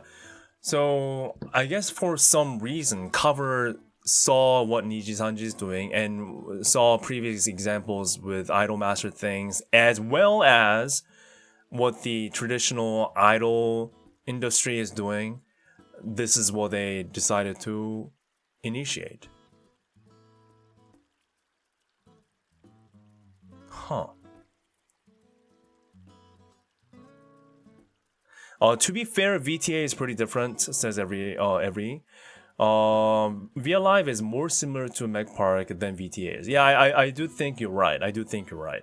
But the VTA, I think the VTA is coming from a different vibe, because different background, because Idolmaster is more of like correct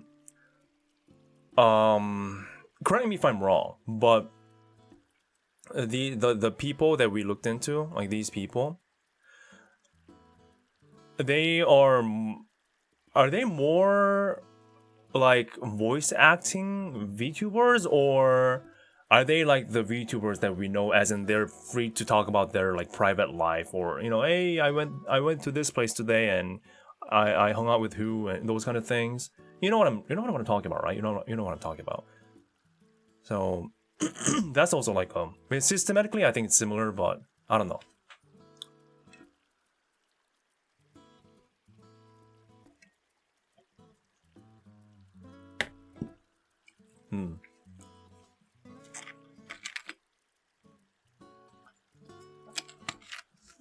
Oh, okay. So they're VTubers. Okay, got it. Huh. Okay. Well, so far we have looked into pretty much everything that we can look into. Is there anything else we're missing? I mean, of course, thanks to everyone that has given me the info as well. But did I do a pretty decent job in telling you what we are looking at here, what this is all about? Did I give you a pretty good context? I mean, I did my research a bit, didn't I? Didn't I do my research a bit? I hope this was helpful, because I thought this was very important to look into. Huh. People applied like 3 times, and I couldn't imagine Holo without her. I imagine they don't want to miss out on talents that are less experienced. That is true. So it's like a soft launch. Understand it more. Yeah, understand it more. Okay, so having said that, knowing all this, right? Knowing all of this, I kind of want Director Kun in the picture though.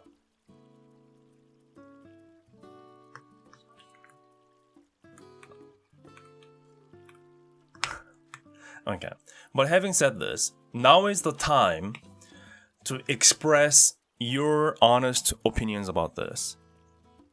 You could be a long-running veteran hololive fan. You could be a newcomer that's more used to traditional idol culture. You could be somebody who doesn't know anything about this. What is your honest thought about this? You could be brutal. You can be brutal about this. I mean, constructively. You can be very honest about this, because I feel like that's why I exist, right? Like, that's why we are doing this. We're not gonna be like, oh, it's because of hololive and cover, we want to hope for the best. Everything's gonna be fine with them. No, of course not, right? So, good luck.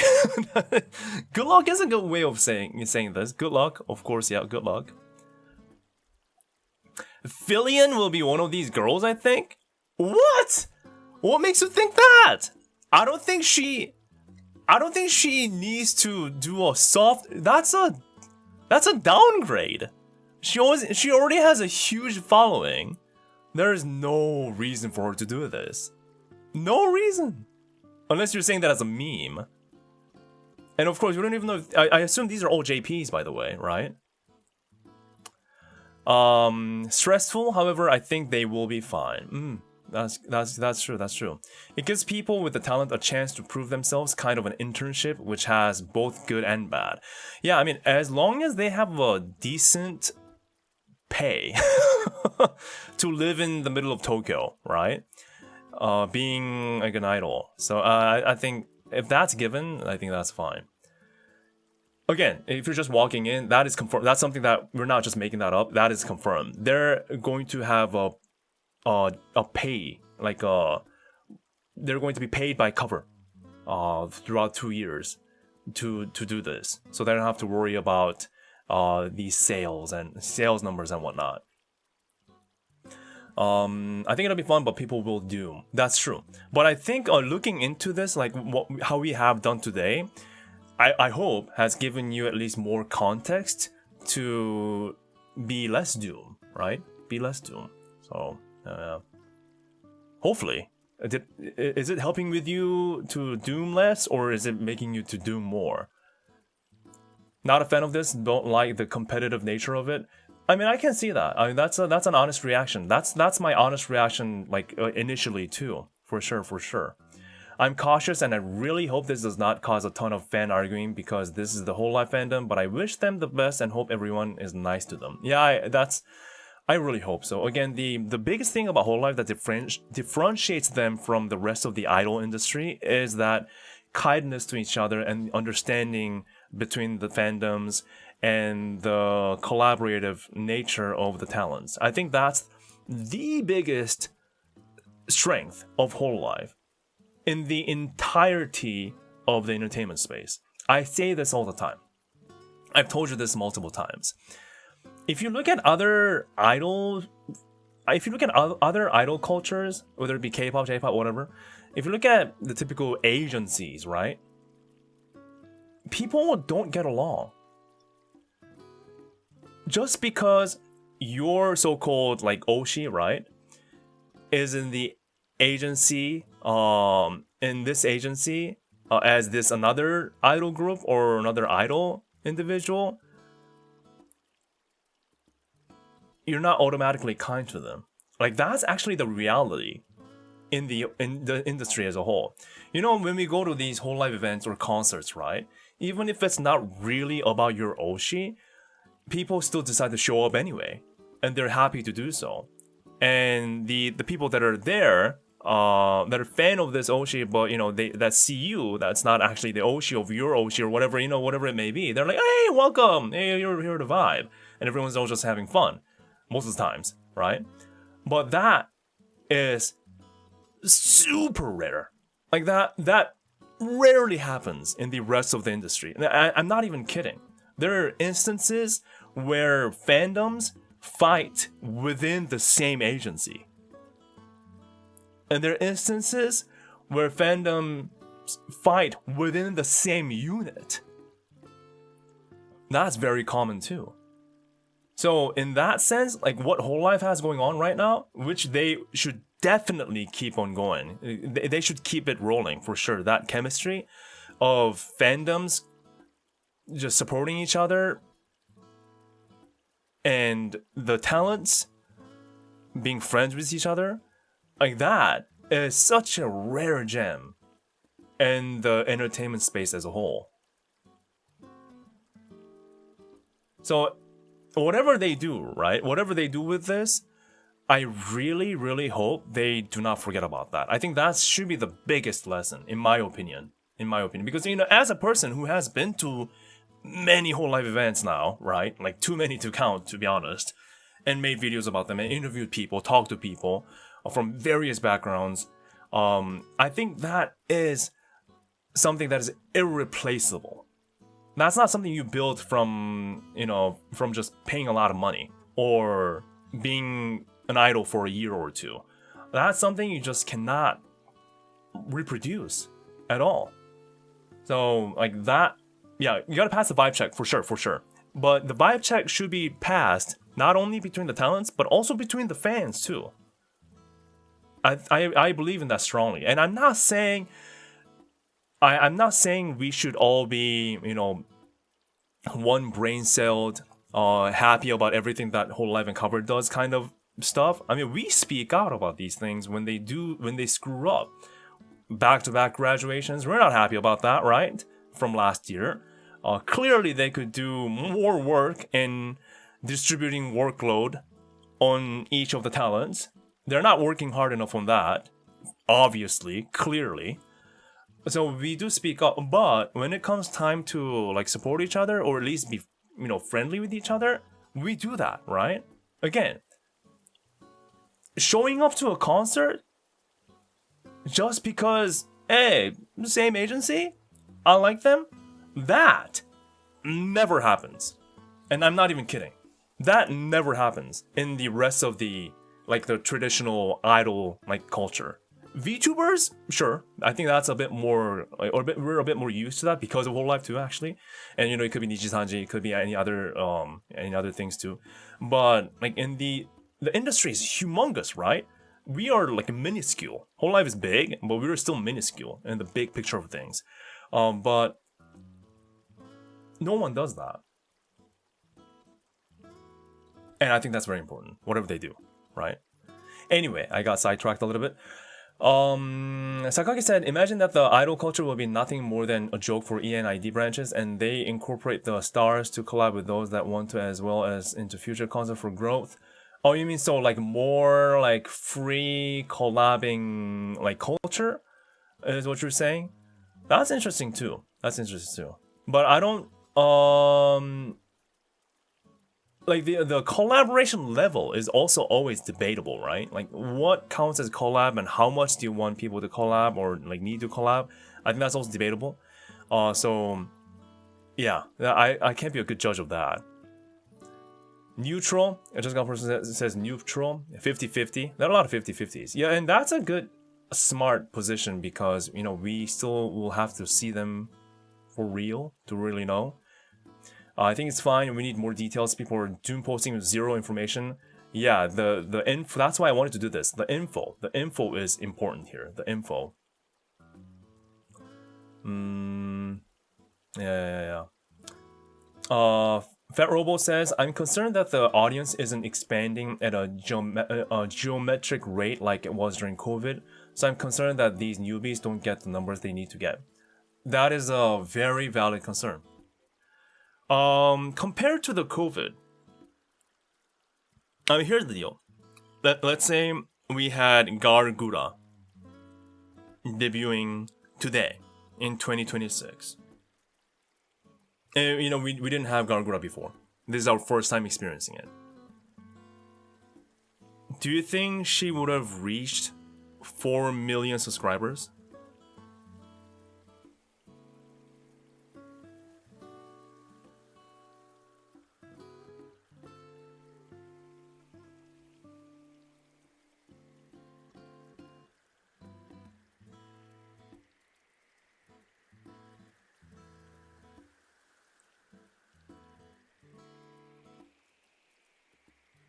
Yeah, she would still. I think there's no doubt that she would have been still very popular. But the point of this question is, COVID was just a different time, man. It was just a different time, and there is the explosive growth that Cover experienced. Could it ever come again? Right? I mean, what? I'm sure, like the people inside Cover, are like, what do we do? What do we do? We had this exponential, quite dynamite of a explosive growth during COVID, but they cannot replicate that right now, and nobody can replicate that. It's not hololive's fault. It's just time just changed, and again, like people are saying, more competition too, and now indie is more of a thing too, right? So like, what do we do now?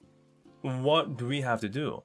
So perhaps like this kind of new project is like an attempt at trying to cultivate discover new ways and cultivate new talents to be sustainable, right?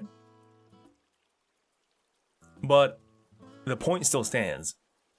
COVID was a different time. It was a different time. And a lot of people who were successful during COVID ended up, you know, not becoming successful anymore. So that's that too. Hentai virus is incoming. Hentai virus? What's a hentai virus? Oh, you mean a hanta virus?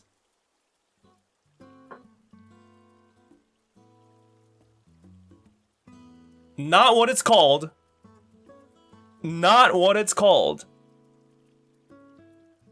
Hantavirus. Not hentai virus.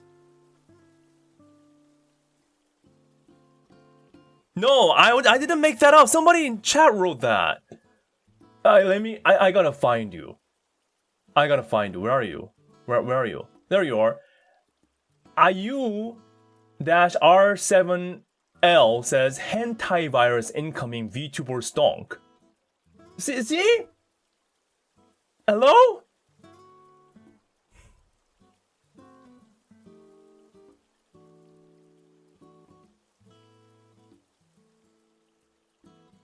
It's not me. It's not me. It's not me. Caught.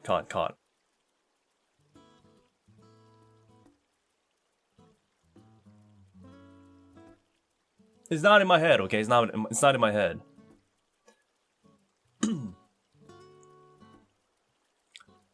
Wait, so you guys are saying, in order for cover to grow even more, they have to launch a new set of virus into the world?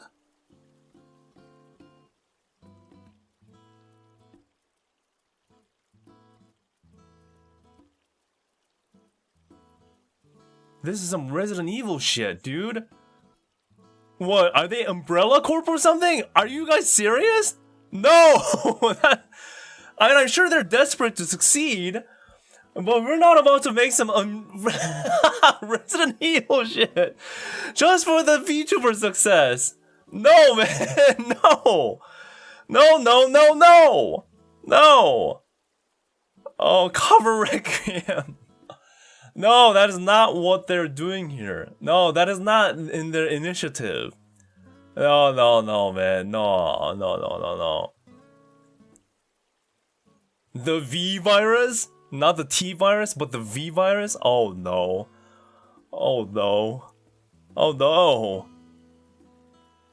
It's a cutthroat industry. Gotta make gains somehow. You know, in Cover Corporation, you get into one conference room. It's like Evangelion, right? With Yago doing this, and then we have like different like monitors, all in vertical, like between the seats, representing each like the big higher up dark boss figures, you know, in around the world. And Yago's like, release the V virus, and that's what they're doing right now. It's actually crazy. It's actually crazy. Hololive for sure. Memes aside, I think the biggest thing now is the amount of new talents, but not enough new fans. They need fresh new fans to grow. Oh, there we go. Yeah, so yeah, we were talking about that. So right now, I agree with that. Right now, the problem really isn't the fact that there aren't talented people. It's actually the opposite. The development of internet content creation platforms and technology with PCs and smartphones had made it very easy and approachable to set up your own content creation space and identity and start right away, right? It's compared to like 5 years ago, even in the VTuber thing, you could perhaps go online and buy a few assets, get an iPhone, and not even an iPhone, maybe even like a webcam with a decent software, and you can just start right now. And even if you don't have that luxury, you can start with a PNG tuber. But if you're talented enough, if you have a charming personality, you got something going on with like music or art or whatever it may be, I think, you know, regardless of the skill set, I think a charming personality is a must, is a given. But yeah, it's easy. It's never been this easy to start. So the problem isn't that there aren't talented people. Problem is that there's a limited pool of fans. And I think about this all the time too, because you know how I always discuss about, you know, also what I do as a content creator for my channel, and I always, you know, for the past few years, I always actively discussed about, you know, I'm always looking for ways to do things in and outside of hololive, so I can't always be hololive, right? So I try different things in stream, in game, basically anything that I could I could try. And one of the big reasons is that this space, the pool, simply put, is just limited. It's just limited. Now, of course, we have the outliers, like Cisse. You do a concert, all the seats, tens of thousands, instant sellout, right? Instantly sold out. Sure. But if we are thinking about supporting dozens of these talents within a single agency, then we don't know if those, like, you know, tens of thousands of people will do the same for the rest of the talents in your agency. Actually, we do know. The answer is no. They won't, right? And the brutal fact of the matter is, even though we think hololive, hololive is the biggest in the VTuber industry. It's the most successful. But again, the time has passed. It's not just VTubers anymore. VTubers, even in the streaming space alone, aren't really competing between VTubers anymore, in my opinion. I always say people are not really watching VTubers just because they're VTubers anymore. People are watching them because they found somebody entertaining, but they happen to be a VTuber kind of scenario. Like, that's pretty common now. And, you know, the collaboration between VTubers and flesh tubers, that's super common now. So that border and categorization is going away more and more and more and more, to a point where it doesn't really exist anymore in my eyes. So now that means all these people are not competing within VTuber space, but they're now introduced to the world as a contender in the entertainment industry as a whole. So it's not just about succeeding in the VTuber space anymore. It's about succeeding in the entertainment space. That means you gotta freaking compete with Blackpink. You know what I mean? And you might think, oh no, there's completely two different like fandom and audience. And you are right, at least for now. But in terms of the numbers that you have to get to become truly global, to be truly sustainable, to be truly successful, you have to look at the Blackpink numbers and these big like BTS numbers or big Japanese like artist numbers, right? That's where they have to have their scope on now. So it's not just about, hey, 500,000 subscribers on YouTube from typical VTuber fans. Success? I think it's a lot more complex now. Yeah.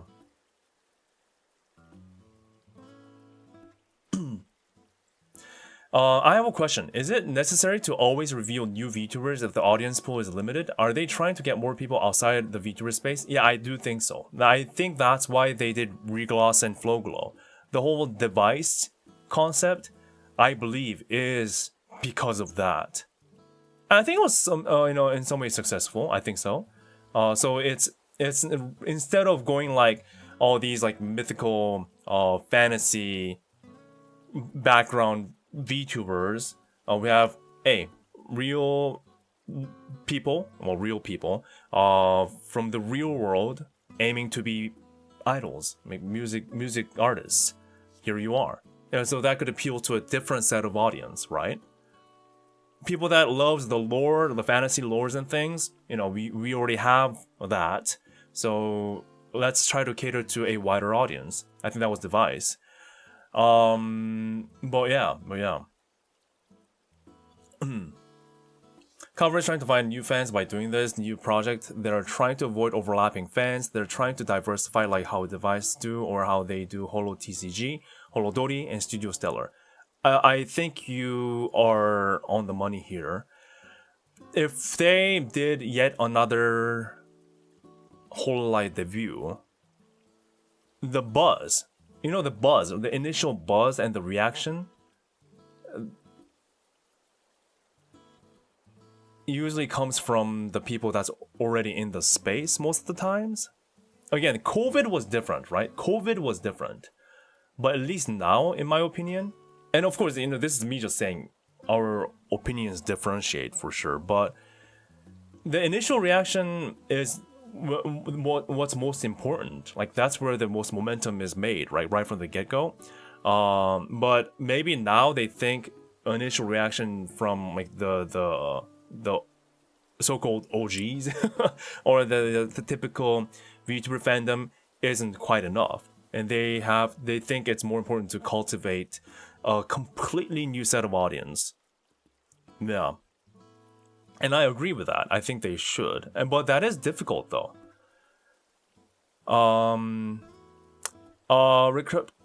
Beta says disagree. Success does not have to be defined by others, but I will admit if they go get investors, they're forcing their hand in that direction, but still all that growth will never be enough. I respectfully have to disagree to your disagreement. Again, respectfully, because at the end of the day, idol success is determined and defined by others. Again, if this is your hobby, right? If content creation and singing and dancing is your hobby, and you're doing this on your side time after your full-time job, of course, then your happiness is the most important. Are you happy doing this? If the answer is yes, the numbers don't matter. Like, whatever other people say does not matter. But this is literal idol debut we're talking about. Their entire existence is defined by others. Now, of course, their confidence in themselves does matter. That's a given, right? But we can't say it doesn't matter. I don't think, unless you're talking about something else. But yeah, the general. Okay, so let's see. So Ben says the general media landscape is so fragmented these days as well. Legacy media is struggling as well. Everyone has trouble keeping enough eyeballs and ears focused, sustainably engaged, and spending. That is very true. To know this, to understand this, look back to how you spend your day watching things on various platforms. How many of you do like multiple platforms, like, not just YouTube, but TikTok, Instagram, Facebook, Twitch, I don't know, like freaking Microsoft Teams, whatever you do. How many of you do like multiple? And even if you don't do multiple platforms, even if you are just on YouTube, look back on your content creation. Look back on your content habit. Look back on your content watching habit on YouTube or whatever it may be. And think about like how many channels you watch, or how many different kind of contents you watch on a daily basis, right? Pirate anime sites, okay, pirate anime sites, sure. Think about how many animes you watch every year if you're an avid watcher. Like, chances are there is more than just like one person that you watch, right? I can pretty much guarantee you there is more than one person that you watch. And the thing is, there's just so many choices now. And the algorithm just pushes so many different things. It was already like that until the shorts came in and the reels came in, and it's gotten worse. Imagine how many different individual creators you scroll through every day. Keep that in mind. And then now try to put yourselves into the shoes of the director, the D in the middle. and you have these 3 girls that you have to debut, hit the goals, and make them successful. How do you get a hold of a viewer enough and have them stay long enough to establish your presence? Meanwhile, every one of us are going like next video, next platform on a daily basis. So it's tough, and I think about that as a content creator myself, and I'm like, well, it's impossible. I'm like, well, shoot. I mean, it is skill issue. I think for me at least it's skill issue, but trying to appeal to a bigger audience, while everyone is so fragmented and just watching so many different things and they have so many choices, it's difficult. And sure, you can have a video or 2 go viral, or a dozen shorts go viral, but for an audience to actually stay and continue to stay to support you for 2 years to hit the goal, where do I even start?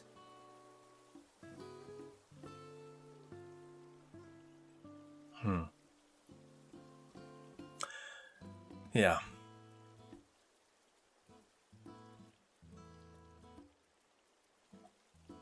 But yeah, that's where I'm coming from.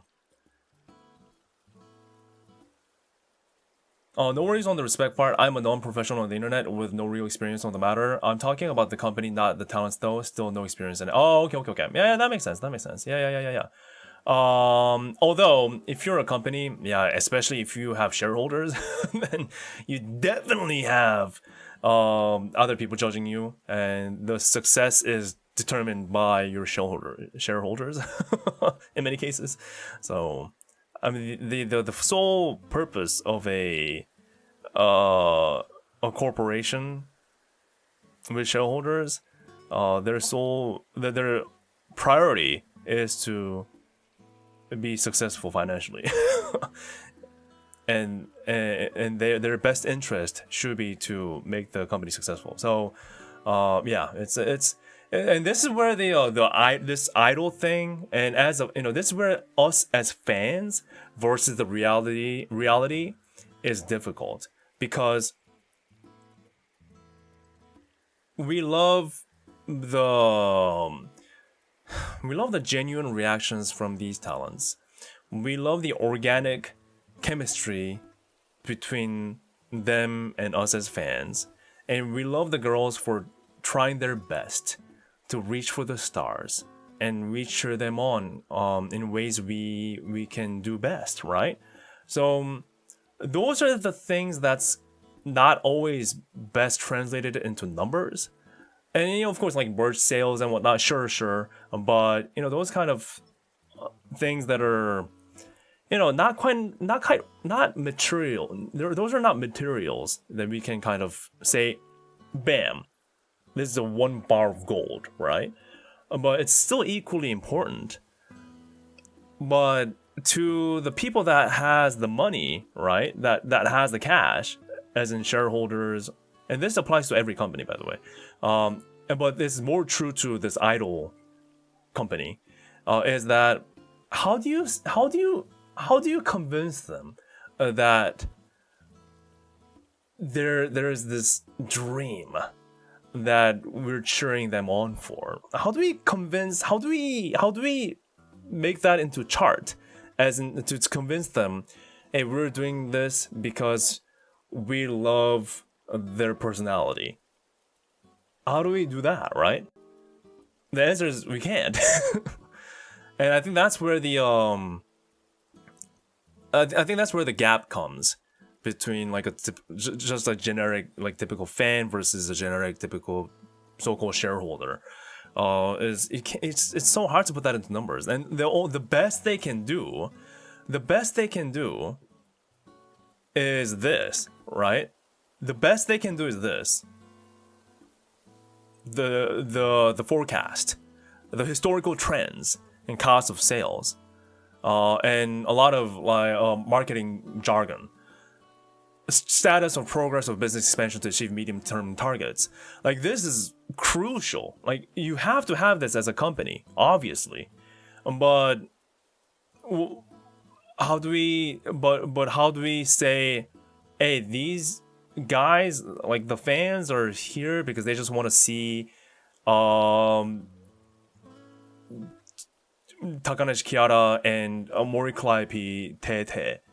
Like, how do you put that into a freaking financial results for fiscal year 2026 of quarter 3? How do you say, yeah, I love Crazy Oli being freaky. That's why I stay here. I love Gigi Murin kind of going crazy. And being a bit tete with Cecilia Immergreen. How do we put that in this? You see what I mean? You see what I mean? So what we pay attention to is very different from what the money is paying attention to, right?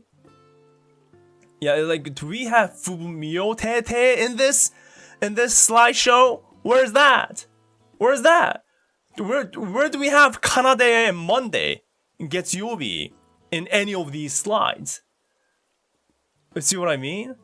So that's why there will never be like 100% agreement on like what we think is important, and what the money thinks is important. So, and that's just how it is. I'm not saying either side is bad or good. It's just that that's the reality. Yeah. I mean, one thing you can say is collaboration and synergy with other talents. Yeah, but I mean, like, the numbers, the gross profit, cost of sales, SG&A, I have no idea what that is, operating profit, like, you know, that's the number that they want. The collaboration, sure, they can put it into words, but where's the graph, buddy? Where are the numbers, buddy? You see what I mean? So again, this goes back to the Mech Park thing, and perhaps they're trying their best to balance between the two, right? What the fans are wanting, but also they have to think about cultivating a new set of entirely different audience while still having to secure the future of having talents rolling in consistently, while also having more faces to stream and make merch for. It's complex. So just know this: whenever you come across somebody online and say they know everything about this thing or anything that comes out of any dramas that comes out of a company or a VTuber or whatnot, whenever you come across somebody that says, this is that, this is bad, end of the story, I hate it, don't trust them, because it is super complex. It is super complex. Now, of course, do you have to do this? No. You can be a casual fan. You can just enjoy a few clips and you can just say, oh, no, I love this, I don't like this, and just move on. I'm not telling you that all fans have to do this in order to prove yourselves. No. But at least it's helpful to have more context in providing more constructive feedback rather than say it's over. It's over.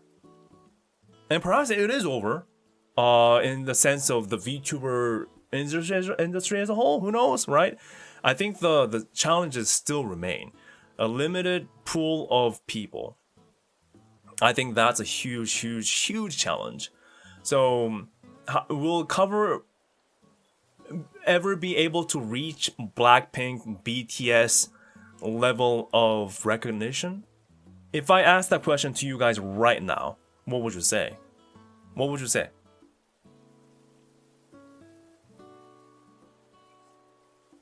no idea, right? No idea.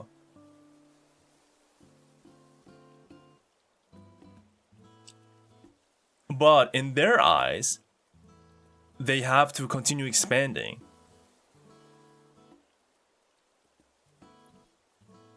Because for us, right now, we're happy, right? We're happy because we're like, yeah, we already have our Oshis and they stream and, you know, they seem to have their fun time. So we're pretty happy where we are. But the brutal truth is, when it is time for us to move on, we have the freedom to do so. And there is no penalty in doing that for us. And, you know, that's what fans are, right? So we can say we're happy.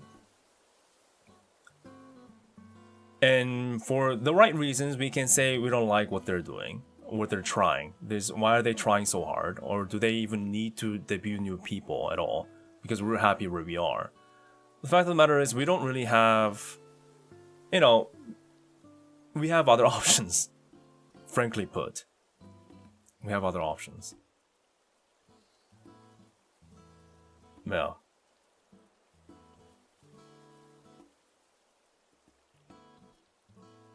The answer will always be no, since people will always be less skeptical of people they can see in the flesh. And that is very true. 100% agree.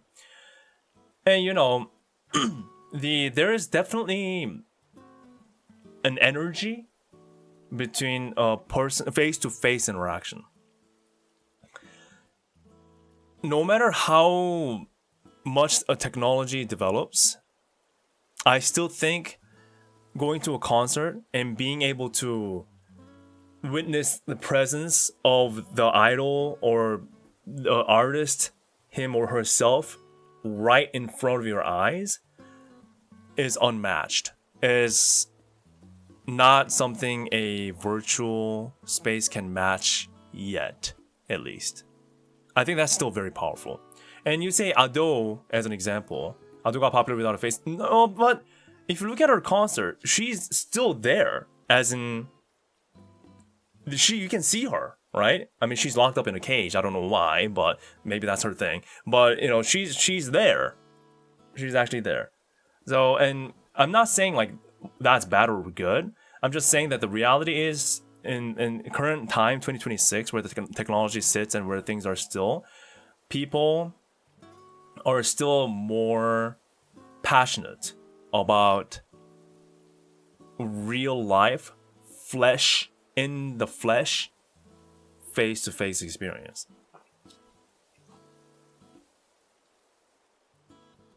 Yeah.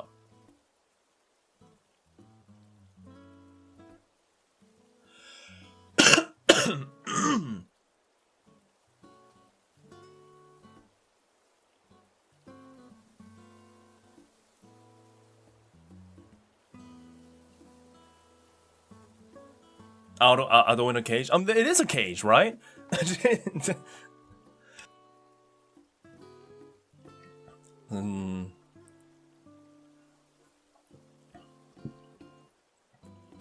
So yeah, I think that's also one of the biggest hurdles. And to be honest, even though I'm very, like, I am VTuber pilled, right? I'm pretty not used to this now, and I still feel the passion at these concerts. Of course, they put a lot of work into making those happen. Maybe more than a typical concert, right? Technological limitations or hurdles that they have to go through. And of course, they're there too. Like the recent Drawn to Dawn, for example, Kiara and Ina were literally at the venue as they were performing. But of course, you know, being the VTuber nature, they had to have themselves on the screen and they themselves behind the stage in, I assume, like motion capture suits. But when you could still hear them scream when they had the mic off to let us hear their voices, like actual voices, you could still hear them. But again, that's still a wall, a barrier between you and them. So the hype from the regular people's eye, like the general public's eyes, that barrier is it just comes across as something that's just so big and so thick. and maybe even cringe to the general public, who knows. In their eyes, they'll be like, why do you do that? Like, just go to a real concert, right? But we're like, no, that is real. But it takes a lot of energy and effort to convince the general public that that is indeed real. And so far, it's not easy. It hasn't been easy. And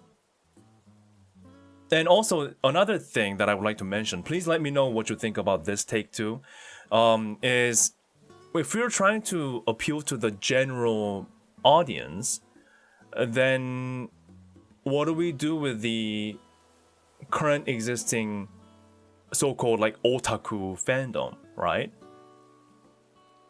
And you can best see this when you go to like Sisei's concert.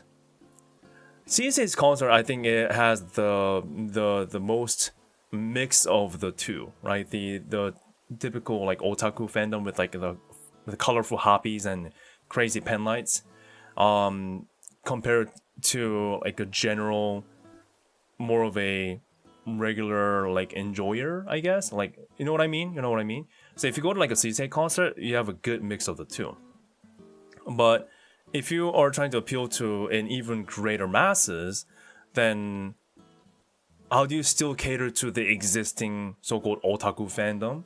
But what if the general audience isn't really comfortable hanging out with like me in a crazy freaking orange Kiara hoppy with like Nene's husband or sunglasses? I'm like, hey guys, right?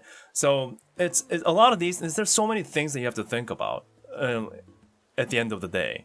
Like, you have to go mainstream, yes, but how do you make that happen?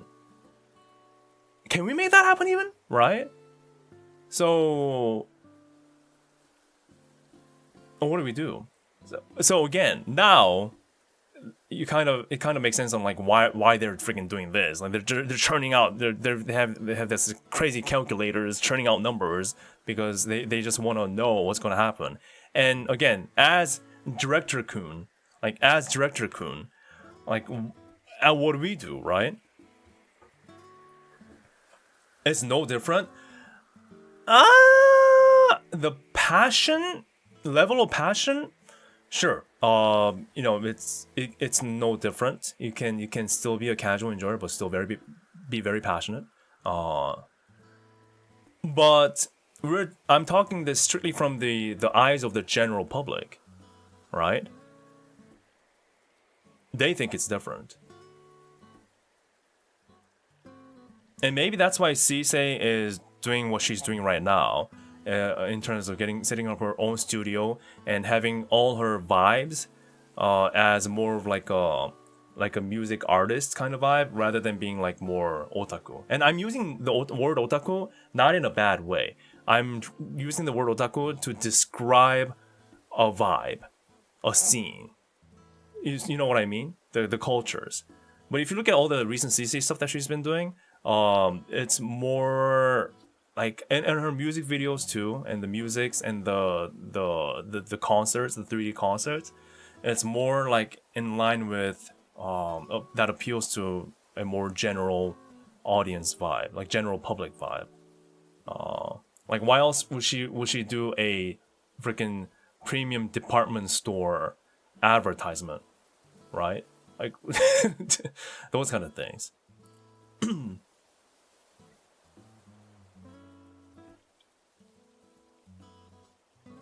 Well, normies can be curious and become fans in turn from experiencing an intense passion we have for talents like at concert. That is true. And that does happen too, as being described here by A85. Pekora being in Death Stranding made me check out VTubers because I didn't know about this. Now, about a year later, Gigi is my Oshi, and I plan on eventually going to a concert. Here we go.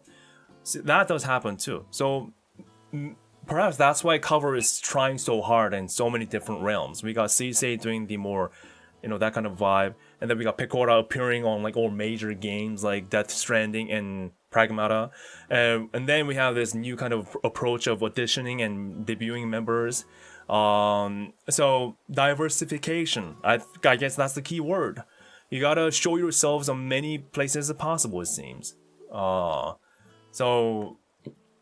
CJ Fortnite, exactly. CJ Fortnite, that's who is a VTuber that's both on Forbes magazine cover page and Fortnite breaking it down, right? Hojimaji Sensei. So, those kind of things. So I guess we have that's why like cover and hololive like as a name in general is so maybe has potential because they have the ability and assets to diversify, perhaps.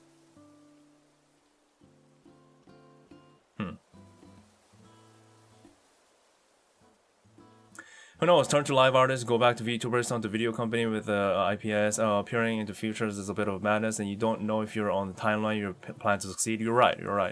Who knows? You're right. Who really knows? I mean, to be honest, like hololive becoming this massive, that by itself is a miracle, right? I don't think Yago himself would have thought this was possible. So, but again, this. When people question like why are they trying so hard, or why are they keep debuting new people, or why are they worrying about the numbers, or why are they trying to expand, I think there's a good reason. I think there's a good reason why. Yeah.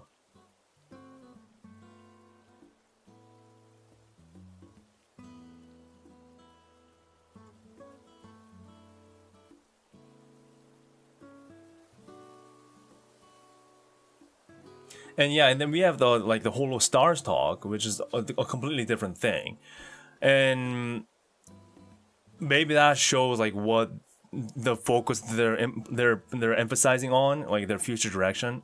Is it unfortunate? Yes, but like, what are they trying to say to us with that action, right? So like, it's of course everything's an assumption, but that's all we can do, right? And I think that the reason why I'm doing this today for this stream, from time to time, I think it's useful to go a bit more deep into the things that we like. And a lot of times people are like, it ain't that deep, bro. But a lot of times it is that deep, bro. And I think it's very important to understand the things, at least have an idea of the things that's going and happening behind the scenes. So yeah, it's all about the demographic and the audience and the numbers. And perhaps cover is saying, you know what, we decided to focus on this side of the demographic, and just lock in on that. Or maybe they're like, the numbers is not good enough, so that's not sustainable. It's unfortunate. The fact that we have to judge these like beloved people of our like Oshis with numbers only. But again, that's what they see. That's what they have to see. So I'm not saying like that. I'm not saying they did a good job in doing that, but it's unfortunate. It's unfortunate. It sucks, to be honest. It sucks that, you know, our beloved Oshis are always under that kind of pressure of, you know, not getting the support that they need when things don't turn out well. But at the end of the day, it is what it is. Everyone's under that, right? Like every one of you in chat, you're working somewhere, right? Or you're at school somewhere. And you are always, every day, judged by your performance in some way, shape, or form. And most of the times, that comes down to like numbers. Same with the grades at school. That's numbers. I mean, hell, if you're home alone without a job, you're still being judged, right? So, it's unfortunate that it's just this realistic, Because at the end of the day, all we want to do is just kind of go like, hey, cute anime, cute VTuber girls, enjoying themselves, right? Like that's what we want to do. But the reality of the scene is quite the opposite. And we're always being judged.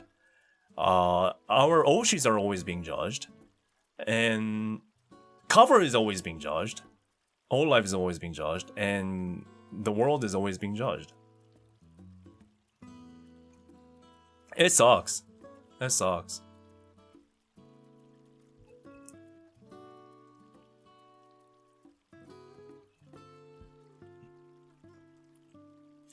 Tojikomori says, yeah, and on that note, I agree this is a diversification effort, but it's going to pull in an audience that craves drama and competitive behavior behind the scenes. I don't want that. Ah, I see. And I think that depends on how cover themselves pace this program, or because if they decide to make this into like Produce 101, you guys know what that is? It's like a Korean show that has 101 idol trainees actually living together in like a set for a few weeks and actually duking it out and coming out on top. Like if that's the direction that they're going, yeah, that's the audience that they're gonna pull in. But like maybe they're doing it a bit more subtly or more peacefully. Who knows, right? Who knows?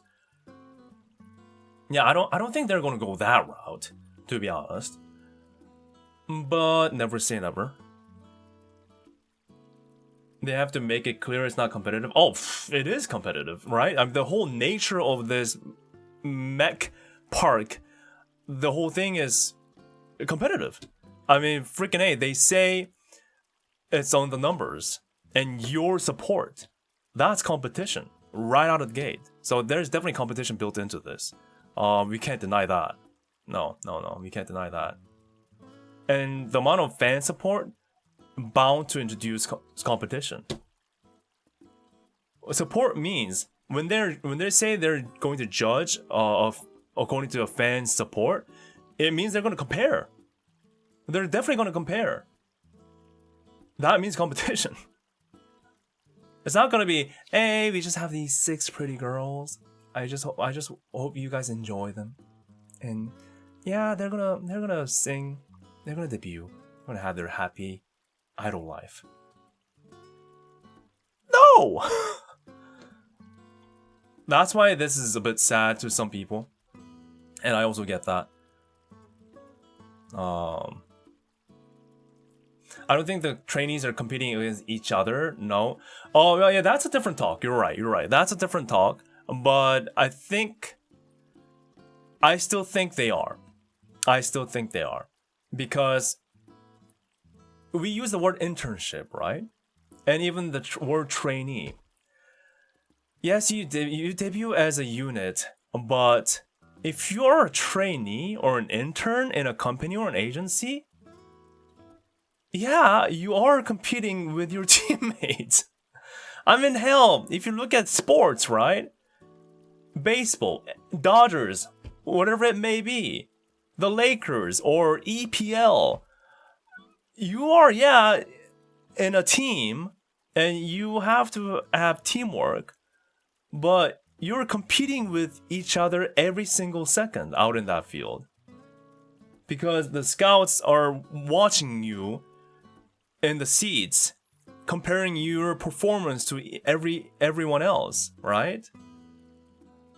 And even within the same sports team, people switch places, people get down, get demoted into the minor leagues constantly, or they get upped to major leagues.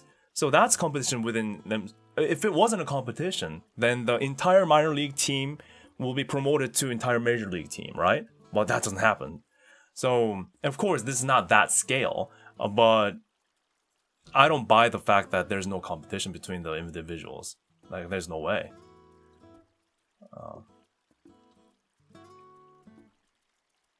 I mean, didn't we already see competition?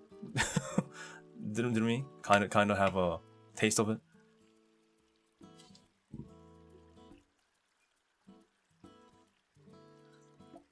Can't that be said with the current talents? Yeah!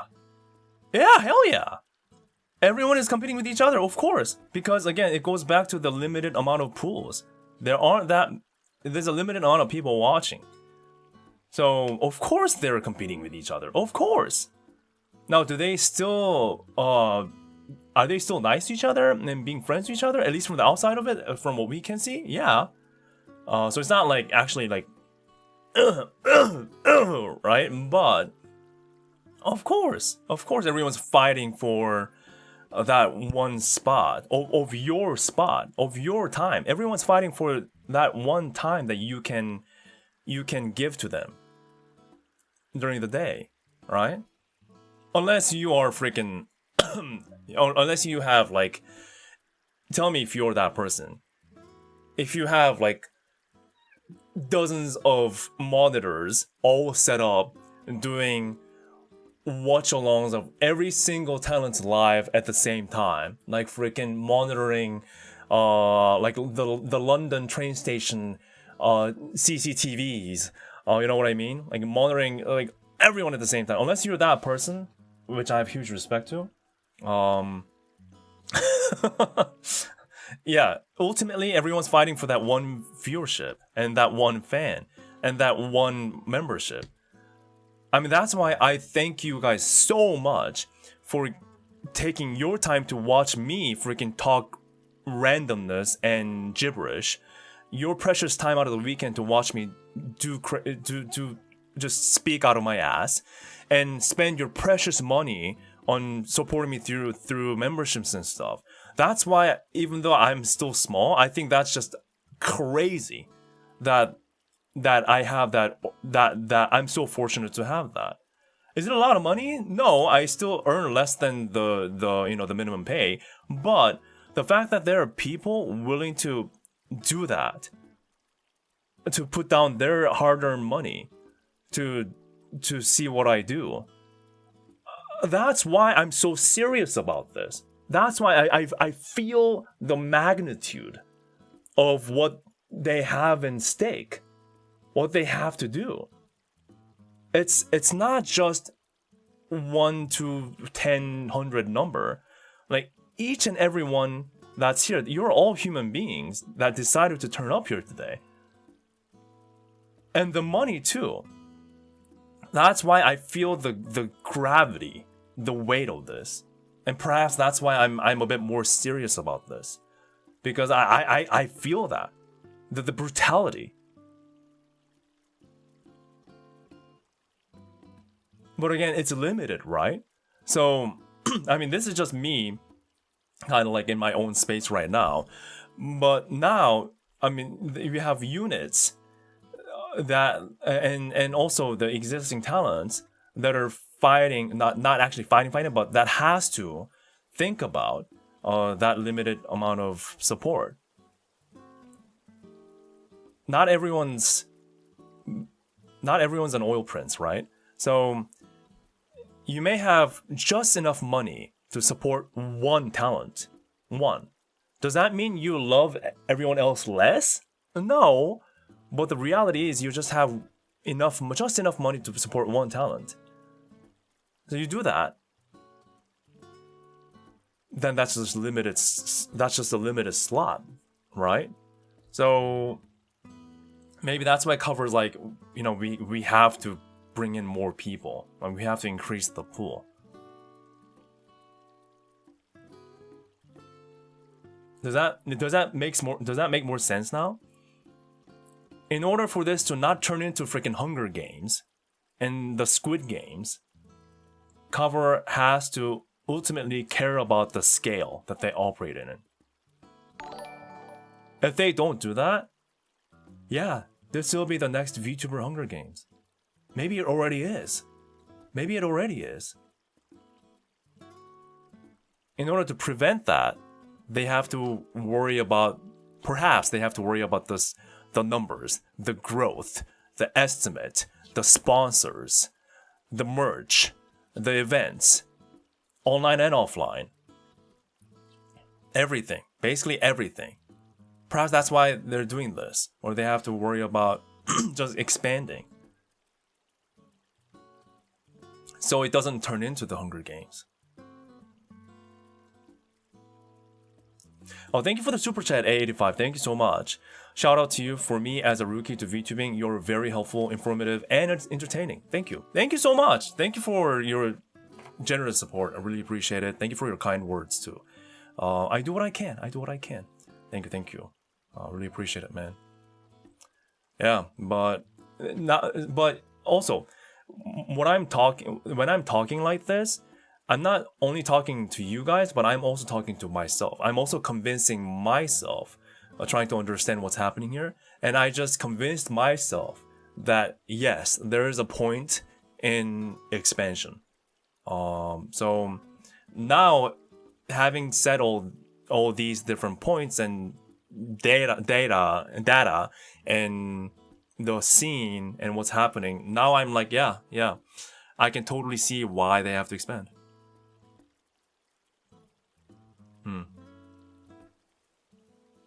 Yeah, and yeah, you're right. They could very well achieve a debut, or like all of them, and it could be a massive success. I mean, who knows? Maybe they debut in like a matter of a few months or something. Who knows, right?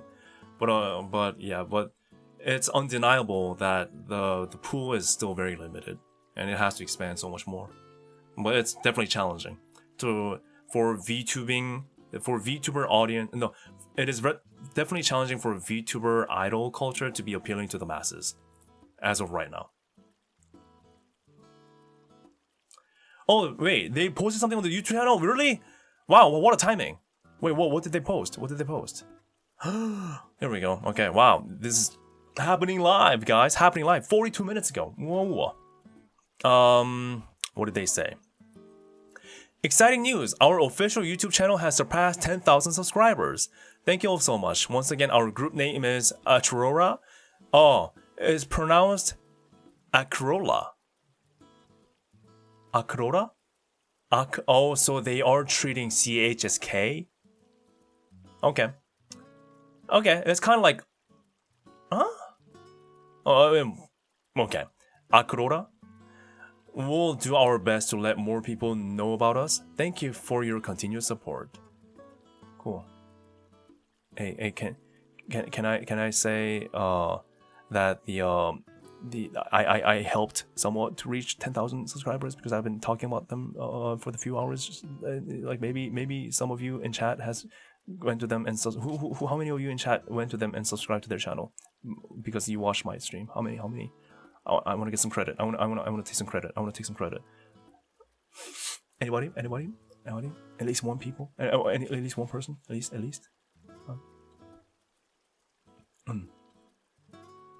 Link it? You're right. Link it. Me? Hell yeah! There's at least 10 people! Here we go. That's the link. Also, Unit B is here too. They'll send you a check in 5 business days. Hell yeah. I literally did just now. Yes.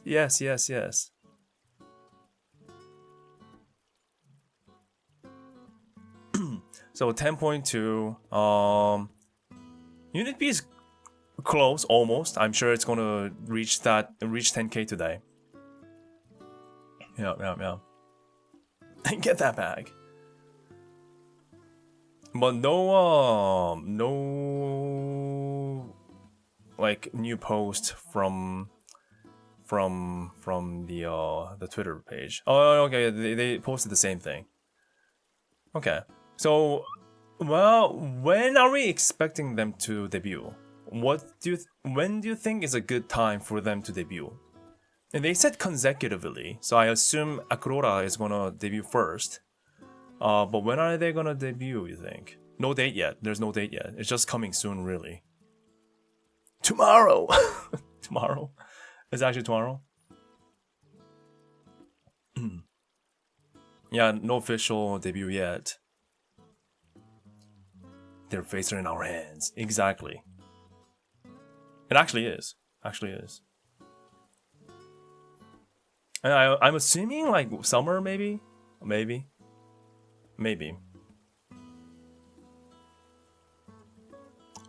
Yeah, the previous gens were all like in, what was it? Early fall or like late summer, was it?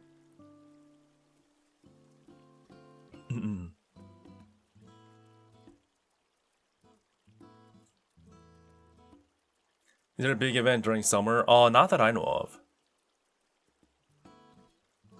June. June, perhaps. Yeah, June sounds right. I actually.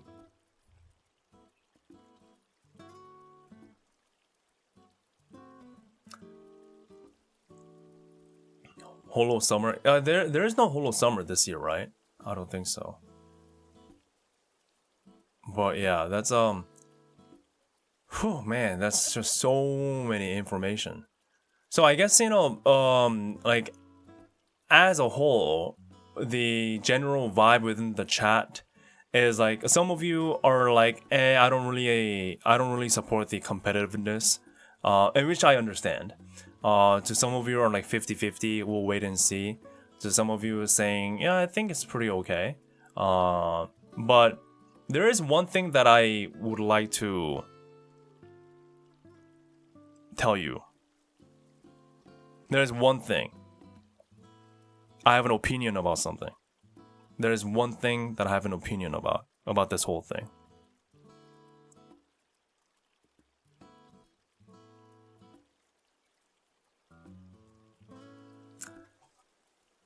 Can we have a different name? And a logo, maybe? Mac Park. What does that even mean? I mean, come on. Like, what? Like, I can't take them seriously. What?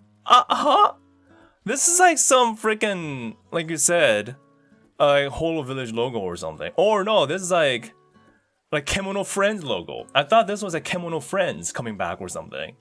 What is this? It's like kids zoo park or whatever. Unless that's what they're thinking. What park? It's not, judging by everything that they said so far, there's no peacefulness, there's no chill about any of this. It's all about competition, survival of the fittest. Well, kind of. And yet here you are like, we're actually not peaceful, like kids friendly park vibe, everyone gets to get along side by side, step by step. I'm like, huh? Like, who are you fooling? Who are you fooling right now? I'm not gonna fall for that after all we have read. After all we have read, right? Look at this. After all we have read,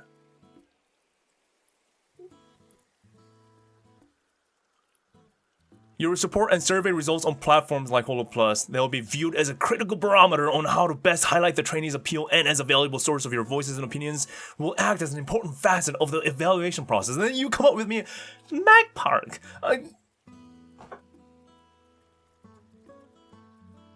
Please reconsider on the name, or at least the logo design. Please.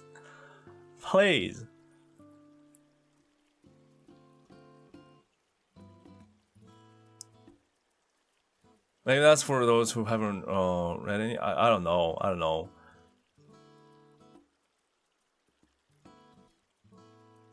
I think they could have made it cool, I think there's something cool about, the trainees coming out. Or maybe they didn't want it to be so too serious, but then it is, right? So I hope they create a page to explain what this means. Or did they already do that by any chance? Anything that they have said so far? Saying like Meg Park. Meg Park is a new type of training project by Cover Corporation where trainees and directors work together as a single unit aiming for professional debut. They don't have anything explaining about the name itself. Any guesses on what MEC stands for?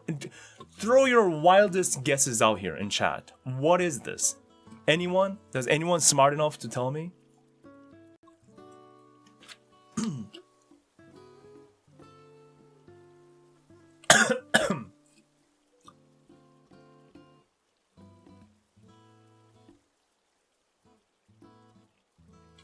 Keck? No. No. Mecca? Make? Make? Making? Mecha? Mecha? Yeah, make doesn't make sense, does it?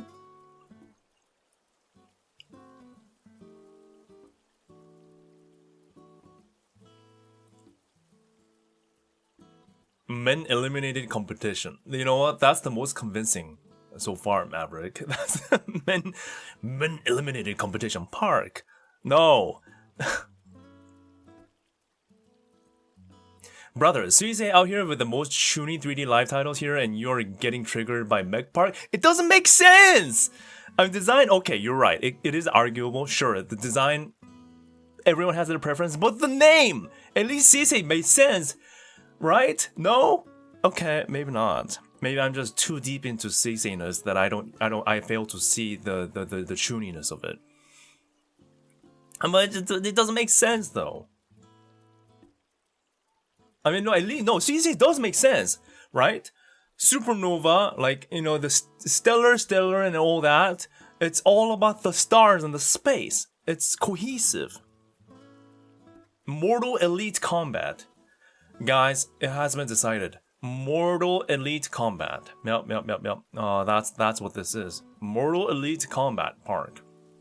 It's been decided. We have decided. Since they are slow to tell us what the name is about, we are just going to decide it right now.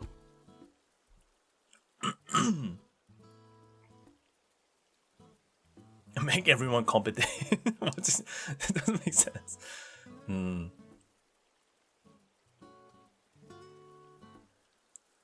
Concept looks like a training ground where trainees compete with each other. The ultimate prize will be debuting as full-fledged member. Oh, so it's a training. Okay, so let's ignore the name for now. Maybe there's like a Japanese wordplay. Anyone fluent in Japanese? Maybe there's like a Japanese wordplay with the mech. But yeah, at least in terms of the park, it's like, yeah, this is a training ground of upcoming idols. Sure. Side by side, step by step. Okay.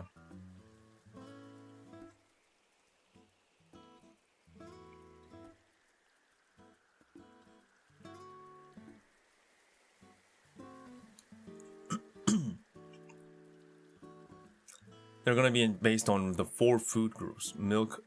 Huh? Okay, Okay, alright, I think we have gone too far with the guesses. No, it's not the food groups. No, it's not. Make everyone cool. No, it's not. No, it's not milk, no. They do like onomatopoeia. Oh, sure, I don't know how to pronounce that word. Onomatopoeia and shortening words. And that's like, yeah, I think I know what you're talking about. Like playing with words and the what they stand for and things, right? Yeah. Have you looked at the Serendipity concert merch yet? No, I actually haven't had a chance to. Shall we do that? I think we have talked enough about Mech Park, to be honest. I think we have. I think everyone shared everything that they want to share, right? About Mech Park. I think we have. I think no one else has dove deeper than we have today. No one. I don't think so.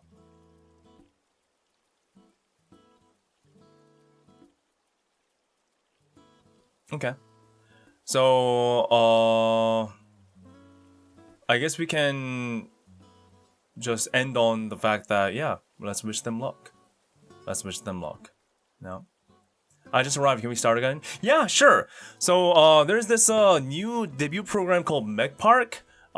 Crazy name, I know, but they have a website about the how they. No, I'm not gonna do that. Watch the VOD. What I'm gonna do though is kind of quickly check out the Serendipity.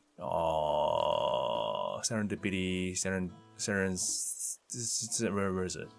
Serendipity hololive merch. I didn't have a chance to. How many of you are going to Serendipity? How many? How many of you are going to LA? How many are fortunate enough to go to LA? How many of you got a ticket? Are they all JP? We assume so. But the page did have English in it. So, I don't know. No vacation, cannot go. Got tickets day 1, gotta wait for day 2. Me. Going for both days. 1 VIP ticket, nice. Come on, man, could have started with that instead of teasing me. I'll watch the ball day. I'm sorry. I like to mess around. I mean, quite a few are going, but way too expensive on that weekend. You know what? I didn't even check out the ticket page, so maybe right now is a good time to do that, huh? First of all, merch. Apparently, the merch has been announced. Ooh, okay. It's a typical pen light. Awesome. It has a jewel-like button. That's cool. Can you even see this? I think you can. Yeah, that's nice. T-shirt, large and X large. That's American large, X large. So keep that in mind. And the T-shirt looks pretty cool. Acrylic keychain with cool chibi design, unique design. That's nice too. And stickers too. I love that. Very nice.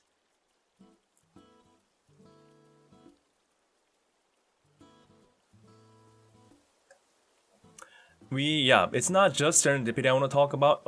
Allow me to kind of veer off to more VTuber news that I want to talk about. Is that okay, everybody? Don't leave yet. We have a few more things to talk about. Serendipity and fantastic reality are among the few things that I want to talk about, okay? So, yeah. So but this is the merch that's been announced, for sure. Ticket, venue tickets. Again, they're not cheap. They're not cheap. Pre-sale is already done, but let me actually turn this off real quick, just in case.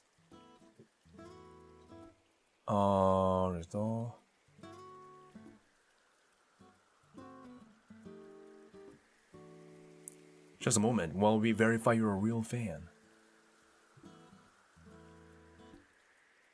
Tickets are seat-based, sadly. Better spots means more dough. That's true. More cash. Or more dough.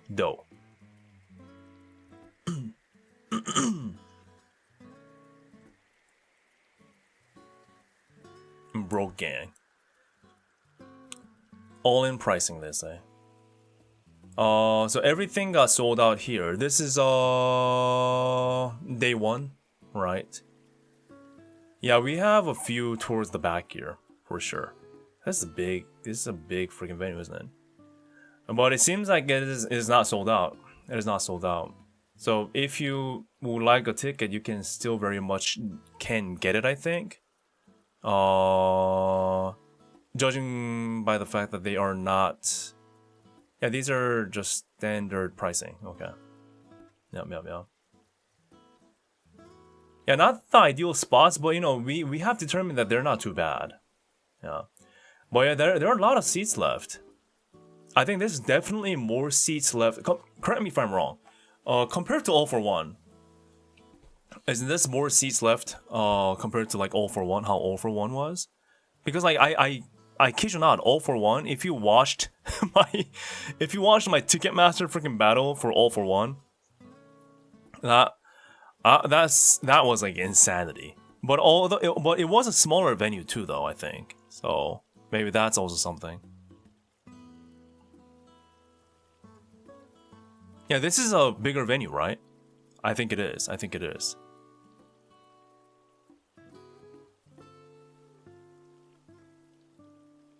Oh wait, check the top corner. All seats on the venue, those two on the top. What do you mean? Like these? Which one are you talking about? Isn't the view on the backseat really bad? Oh, now we'll see. We'll see actually. Loading map. No, not really. Actually. Well, unless the display kind of gets cut off because of the curtain. I assume they're gonna remove the curtain, but yeah. I've been there for the One Piece Orchestra before. It's big. Oh, really? Really? Oh, yeah, there was a One Piece Orchestra recently, huh? Yeah, this is big. This is big.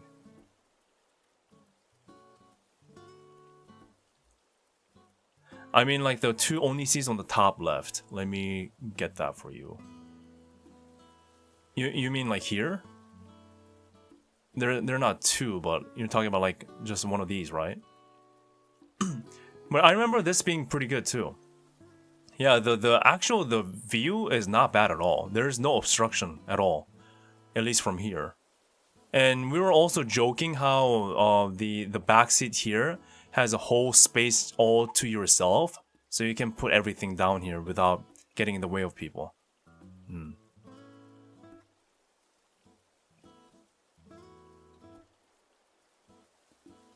There's an extra 300 to 400 more seats than AFO. Okay, okay. I see, I see. Well, we also have to remember this thing. Something called the world global situation right now. So, right now, planes are very expensive. The flights are very expensive. And things are not doing so hot across the board. On top of that, the ticket pricing is, of course, more expensive because of that very fact. So that's making it very difficult, including myself, to make it to this. Yeah, rest in peace, Spirit Airlines. Things like that. We have a whole freaking airline going under, and I'm sure everyone at regular jobs also can't afford to do this, and that's highly understandable. And as of right now, I am also in that group. I know I always say this, but this is the most challenging ever in terms of making it to an event. It's gonna be very difficult for me to make it, sadly. Yeah, so there's a high chance I will have to do a watch along with you guys on stream, but it is what it is. I mean, even without the flight ticket, even without the hotel, just breathing and walking in LA, it's not easy. And then we have the ticket pricing too, so yeah, just getting there is just a whole nother level for sure.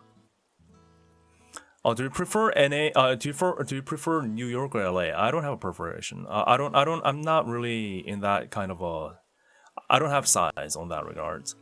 I like both because they're both vastly different cities with vastly different cultures, and it's very amazing to witness both of them, how different they are.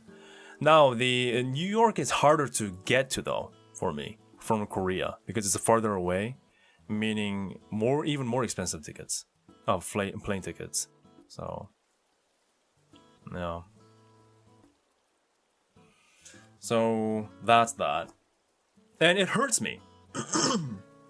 It hurts me that I might not be able to make it because it's not just serendipity, but there's also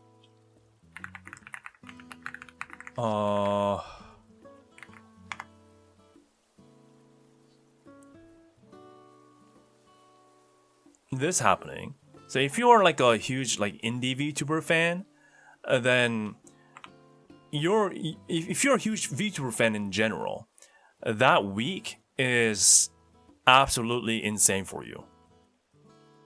We have Serendipity, we have Anime Expo, and then we have freaking Fantastic Reality with their concerts, with Doki concerts and whatnot, and with all these like crazy guests.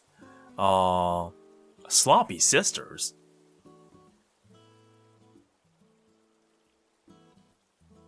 What kind of name is that? Ew. Brother, ew. Sloppy sisters. You know, I take everything back. I take everything back about what I said on Meg Park. I take everything back. You know what? I didn't know I had it so good with you, Meg Park. You are friendly. You're peaceful. You're safe. You're just lovable. Your logo design, your name, it's all good. I didn't know how good we had it. I was the villain, man. I was the villain. How could I complain about this name, dude? And then we have Sloppy Sisters. I mean, come on. What kind of name is that? I thought I was pretty used to all these unhinged VTuberness throughout the years of covering VTubers. But Sloppy Sisters? What you getting sloppy about? Why are they sloppy? And why are they sisters? And why are they sloppy sisters? I'm missing a lot of context here. I hope I'm missing some context here that helps me understand this. If they don't have any context and just decided, yeah, we're gonna name our unit name Sloppy Sisters. And here I was, I'm like, oh yeah, this name's not so hot. No, this name's Peak. What a cool sounding unit name. You know, even the name Unit B sounds good right now. Even Unit B sounds good, right? Unit B. That's amazing. Everything's amazing compared to Sloppy Sisters. I guess you gotta buy a ticket to find out. Is this their goal? If you want to know, come to the concert. God dang it, I hate this. I mean, no, I don't hate them. I love them. I'm sure they're great individuals, great human beings and whatnot. But the Sloppy Sisters? I mean, come on. Okay, Meg Park, you're alright. You aight. Meg Park, you aight. You aight. You good, bro. You good. Guys, you know, I take everything back about what I said. I take everything back. Their name's good. Marketing geniuses. Compared to Sloppy Sisters, I'll take anything other than Sloppy Sisters. God dang it. What is this? Oh man. I'll have to like that. We're bringing it sloppy style? Please mop the stage after?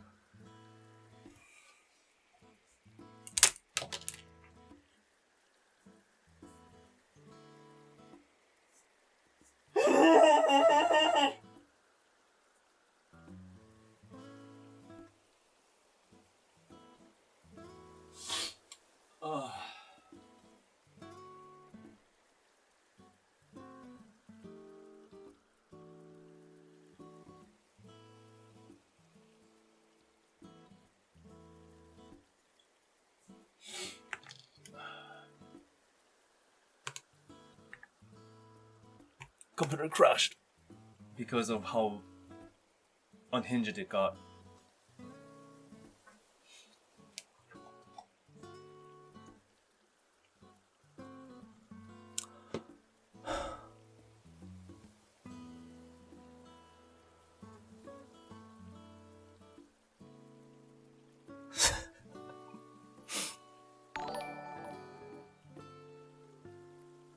Sloppy Sisters perform as a full quartet on July 4th at the Vermont Hollywood.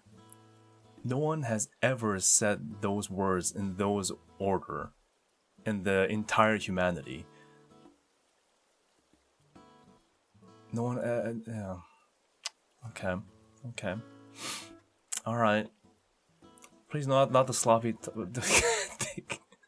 Thank you for the super chat. Thank you. Alright, moving on. Why do they have so many posts about Sloppy Sisters? Why do they have 3 consecutive posts about Sloppy Sisters? Help me out of this! Oh my god. Oh, thank goodness, Doobie, you're here. Oh my god. Alright. At least it's Doobie. Alright. Oh yeah, but yeah, big names. Big names for sure in this. Doobie's here. And oh yeah, Shachi is also here. So if you are a big a fan of an orca that's also kind of Moomin, Shachi is here. Fun fact though, this is a Doki live, right? So Doki is inviting guests over to her IRL concert. And when Shachi was asked by Doki, hey, you want to join the concert that I'm doing? Shachi was like, oh, must be those 3D streaming concert, on YouTube. And she said, yeah. After she said yes, and after this got announced, did she find out that this was actually, in fact, the IRL concert? Oh! Okay. Fly high, Orca. You have put yourself into this.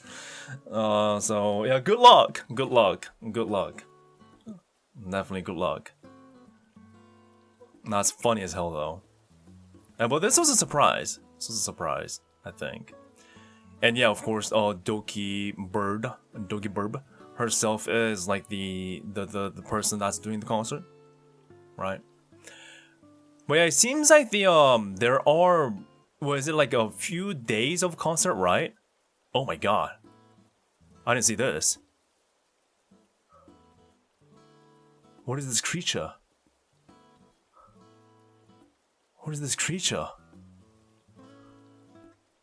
Doesn't look like an idol. I'm scared. First we had Sloppy Sisters. And now we have Chibi.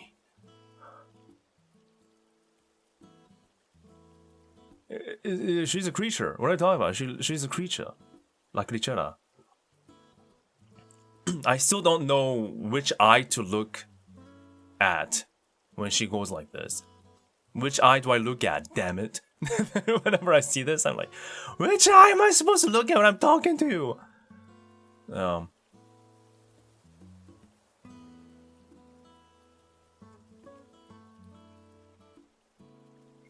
It's technically a Chibidoki and Doki Bird concert on July 4th, day of Fantastic Reality. Yeah. Yeah, which eye? So Chibidoki is also part. Nice.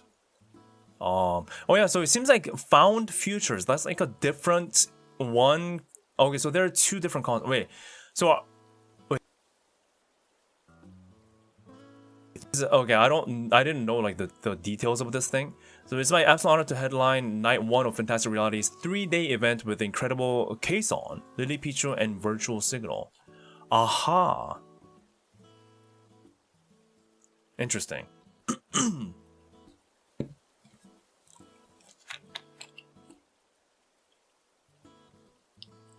3 days is crazy. 3 days. Oh, a funny story that I had. So, when I was in LA for Drawn to Dawn concert, I dropped by a Funko Shop store. A Funko Pop store. I dropped by a Funko Pop store. I know, Funko Pop. Yeah. Boo hoo hoo hoo. Hwikky got Funko Pop. Oh no, Hwikky is washed. We got freaking Funkos. Anyway, I'm gonna make a video of that in the future. Anyway, so I went to the cashier to check it out, buy the stuff, pay, and the guy that's at the register is like, oh, VTubers, right? And we're like, yeah. Do you know hololive? I was like, no, that kind of interaction. He says, oh, VTubers, and I assume like, oh, he knows hololive. Fellow fan, and we get excited. Oh, do you know hololive? And he's like, oh, no, actually no. I just know VTubers, and he just knows the concept of VTubers. But he said, I have seen that cockroach VTuber. That's all I know really. And I'm like, cockroach. Huh? Oh. Oh. Understandable. Have a nice day. I'm like, so you never know who your first VTuber is gonna be, right? So, but I don't think he knew the name really. That's how he described her. So I'm like, oh, Matara Khan, Matara Khan. Yes, it's a hard name, if you're not familiar, but I'm like, oh, got it. So K-Son, oh, here's the full cast, I guess, or not, or some of them. Gosh, this is a big event. What the hell? So yeah, if you, oh, sorry, it sometimes crashes like this. There we go. Yeah, but so if you are a VTuber fan in general, that week is gonna be absolute bonkers. Now the time is interesting though. Correct me if I'm wrong again, but the concert time itself is like, where is it?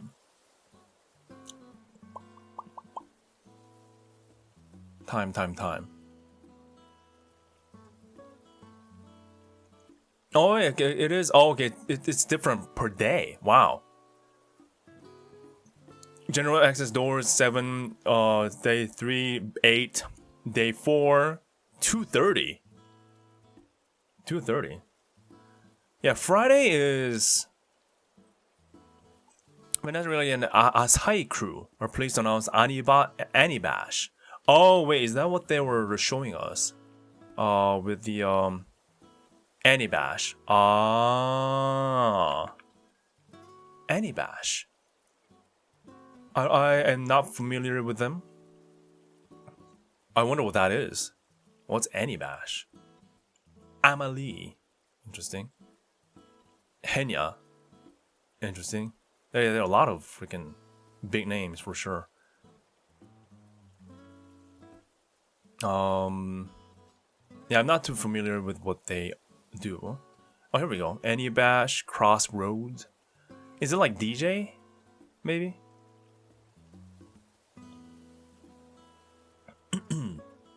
They don't want to clash with Serendipity Day 1. Aha.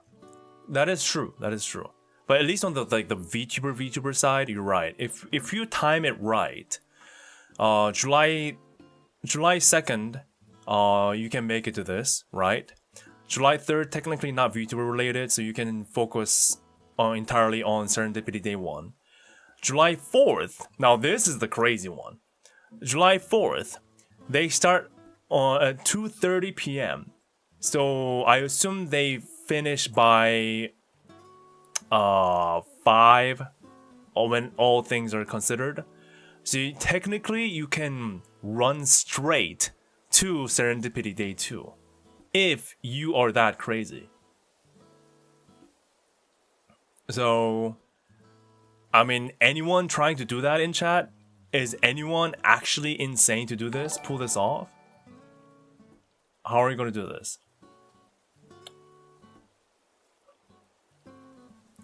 Hey Donnie, thanks so much for your super chat. Thank you for your pink super. So how much to get you out to LA? Because I will get you there and cover the craziness in the 4 days. And you know I will. Oh my god. No Donnie, no. Spend the money on the stuff that you have to do, man. You're actually one of the crazy few that's doing this, right? You're making to the Fantastic Reality both days and Serendipity both days while traveling from Japan to the US. No, you gotta focus on yourself, man. You gotta focus on yourself. But thank you for your thoughts, man. Thank you. I really appreciate it. Thank you. Thank you for your support as always. That it means a lot. It means a lot. Yeah, it's tough, man. It's tough. But thank you. Well, I'll continue talking to you as I figure stuff out on my end too, because it's not. Yeah, it's not just something that I can say. Hey, right? It's complex right now. My life is complex, so there are a lot of things I gotta spend on. And I have priorities right now, but that LA is priority too for sure. But thank you, Donnie, for sure. Thank you. Yeah, thank you. Really appreciate it. But yeah.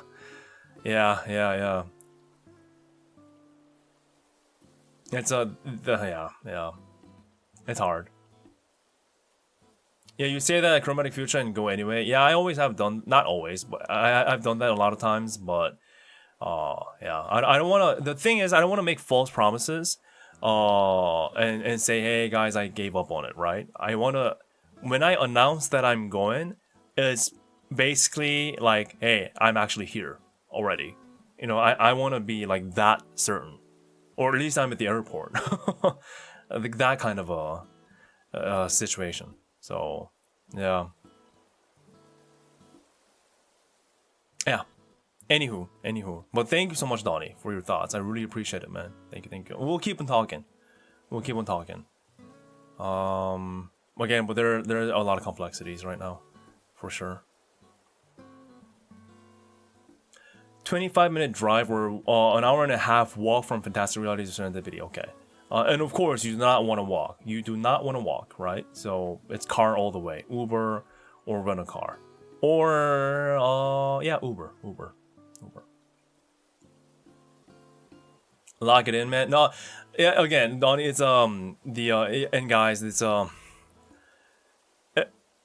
lot of things. It's not just about, me making it to, like, LA and LA only right now. It's just I have, I can't share everything, obviously. It's a lot of things in my life right now that, with the timeline that I have, or the limited time that I have, as an adult, to have to make decisions about certain things in life, and that also costs money, and I have to set priorities right now. For the past 4 or 5 years, I've went into credit card debt, just YOLOing it, and just you know, just risking everything, right? But considering everything that's happening in the world right now, and my situation as a whole too, it's not something where I can say, yeah, I'm gonna just freaking, you know, flex and YOLO again, and just spend the time and effort to just go to VTuber concerts. It's again, I'm gonna do my best. I'm gonna do my best for sure, and that's why I'm gonna keep on talking with Donnie. That's why I appreciate him and his existence. But it's you know, it's the world. The world is it's and my life is not, you know what I mean. I don't need to go into more details, but just know that I'm trying hard. Okay, just know that I'm trying hard. Okay, yeah.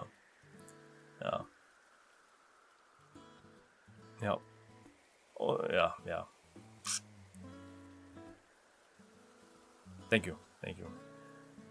Well, I'll keep on trying. But, you know, whether I go or not, the reason why I'm doing this, just going through this, is because still interesting news, still interesting things to look at, that could interest you. That are you guys that are in here. So yeah. No, I want to, but again, it's not. Yeah, that's that. And of course, you know, you're free to ask me if I'm going or not. I'm not gonna get offended by that. Obviously, of course, I'm excited if I can go, and of course, I understand that you're excited to know if I'm going or not. So, yeah, feel free to ask me things about LA or Serendipity going forward and future streams too. Totally fine. But you know, maybe it's just, yeah, it's not just about the money. It's money and beyond. Let me just summarize it that way. Okay? Yeah, cool.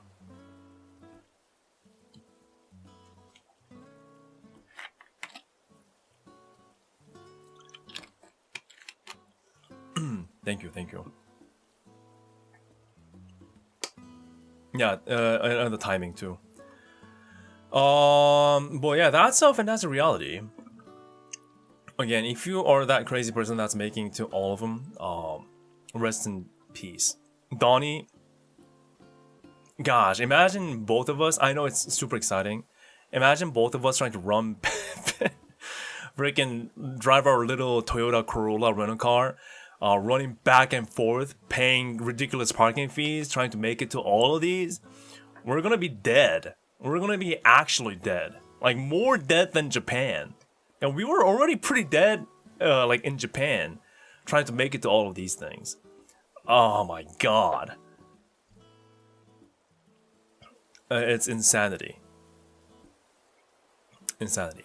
I'll probably have to give up on Anime Expo entirely. If I were to go, I don't think there is time for Anime Expo at all.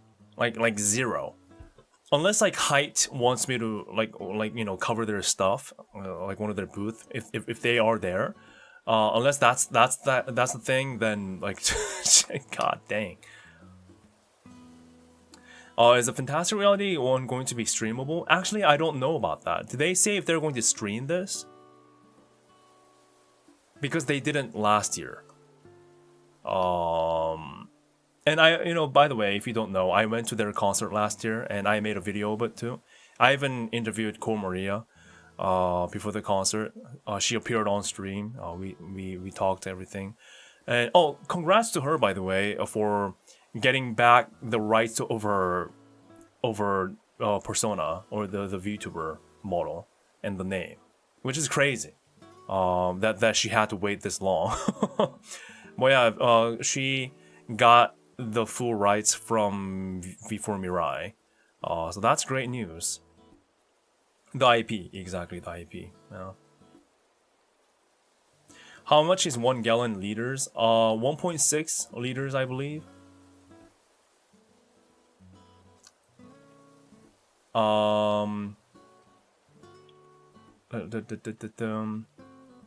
In the summer heat, you're right. Oh, you were talking about the one wheel, Jesperil? I think you're talking about the one wheel thingy that you go on. Yeah.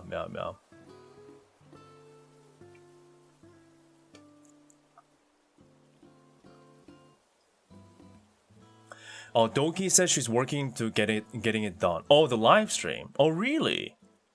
Oh, interesting. Okay. That's awesome. So, yeah, I hope they do that for sure. That'll be pretty epic. Or maybe, you know what? Maybe I should just ask them if I can bring in my stream bag, like how I did in LA and Tokyo. And I'm like, you know what? I know it's not the best camera, but it's better than nothing. I'll live stream this shit, you know, for free too. Of course they will have to have a strong Wi-Fi in there, but at least I got the gear, right?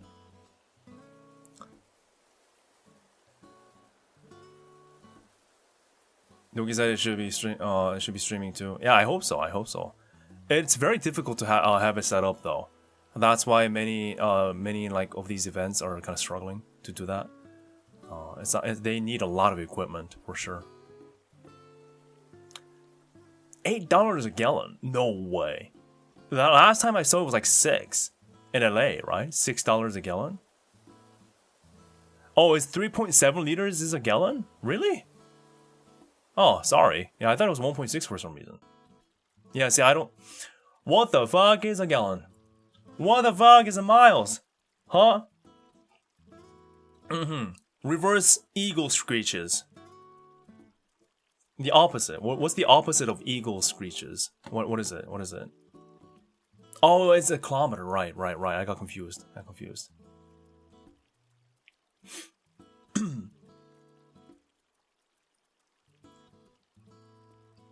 EV. I tried EV. I tried a Tesla.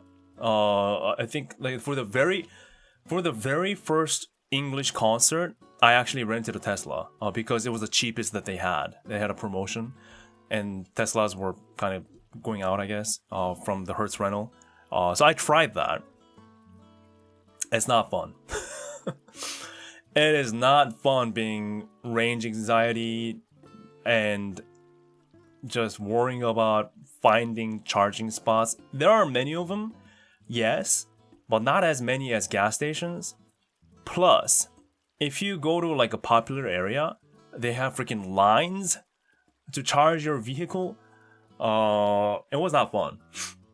And no, it didn't have autopilot. No, it was too base of the line. So it had basic cruise control. Well, not basic cruise control, but it had It had cruise control, adaptive, so that was nice. It did a very good job. So it was still nice to drive, but yeah,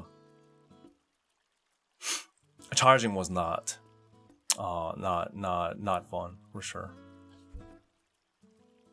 Yeah, it was cheap because they had a promotion, and it was like right before them giving up on Tesla rental fleet, because it wasn't really working out for them. So they're taking a huge loss, and not many people were renting out anyway. So they were trying to get people to get on those cars. And funny enough, I rented a red one first, and then it was breaking down. So midway, I had to change cars to a different Tesla Model 3. So that didn't also help. No, there wasn't a charging station at the hotel. No, because it was an Airbnb. I stayed at an Airbnb.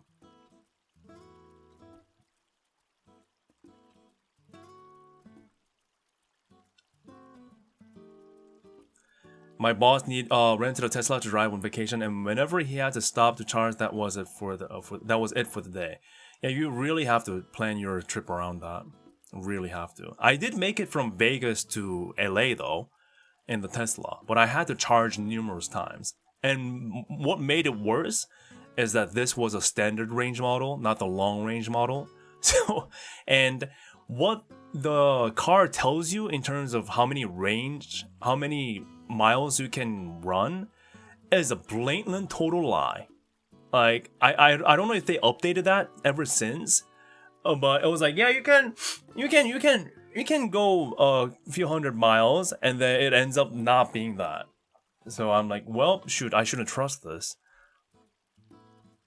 And another funny thing is, so you tap a destination on the GPS, right? And so you only think about making it to the destination. But what you are missing out, which is very crucial, is do you have enough juice to make it back out from that destination the next day? Does that make sense? So let's say GPS tells you you have enough juice to make it to your destination. And when you arrive, you have about 7% battery. Okay? Technically, you made it, right? But what if there's not a single charging station within a few miles, within that 7% range, around that destination? Then you're cooked. So, rather than trusting that, you have to make a stop before making to your destination, just before, top it up, so you know you have enough to make it back out again. Enough so that you can reach another charging station. Hybrid, I think right now is a good choice for sure. At least right now. EV, I still think there is a future for EVs, but it's just that it's just an infrastructure problem that's not keeping up to the number of cars, the EVs, and it's still too expensive. The battery is way too expensive. Way too expensive. The battery is half the cost of an entire vehicle, or more. And it's heavy as hell too. So there are many upsides about an EV, which I love, that I adore. But there are fundamental problems for sure.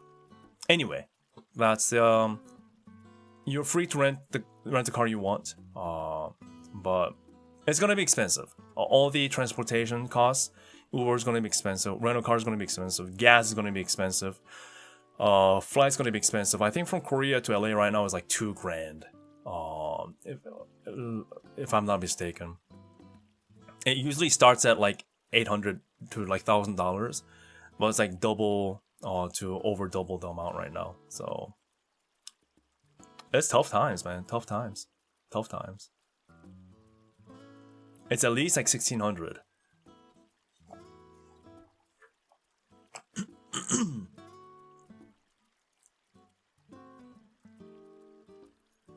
Yeah. So that's it for that. There's one more thing I want to talk about, and I usually don't talk about these things, okay? But I did want to. where is it? What was it? What was? Oh yeah, this. So I thought this was interesting and weird. Like enough so that I want to talk about this. The crony slash Dodovu like, voice acting thingamajig. Like, am I missing any context? Or did they actually say we're not happy with the pun you made 4 years ago and we're terminating? First of all, I don't know what this game is. So I have no idea. I don't have that many contexts. But yeah, like, but they apparently decided that they want to switch out her role to somebody else because, okay, this is where I always cross the hololive and the indie VTuber line, and I do that a lot of times. If you're not used to this, now you know. But Crony also works as a voice actor, right? Under a different name. But this company apparently looked into what what she said as Crony 4 years ago on stream. And if I'm understanding this correctly, please add more context if you know. But they're like, yeah, because of that, because of what you said as a VTuber persona 4 years ago, we're going to switch you out. And apparently it was because of this stream moment.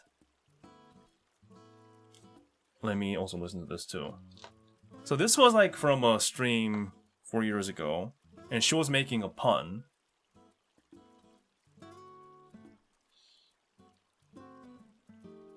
Doing amazing. Thank you. I'm gonna kill this boar. Bye. He's such a bore. I'm gonna go. A boring. Ha ha ha ha. Oh! But you are strong. Wait. So, as that. So apparently they didn't like that.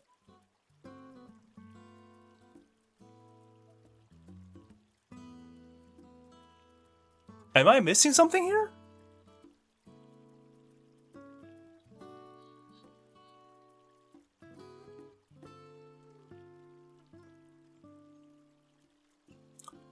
Wait, is this a Korean game? Wait, I'm Korean. Whoa. I don't know what this game is. Huh? Okay. Interesting. Why are they not happy about that? ESL misunderstanding? Well, how could they take that in any different way?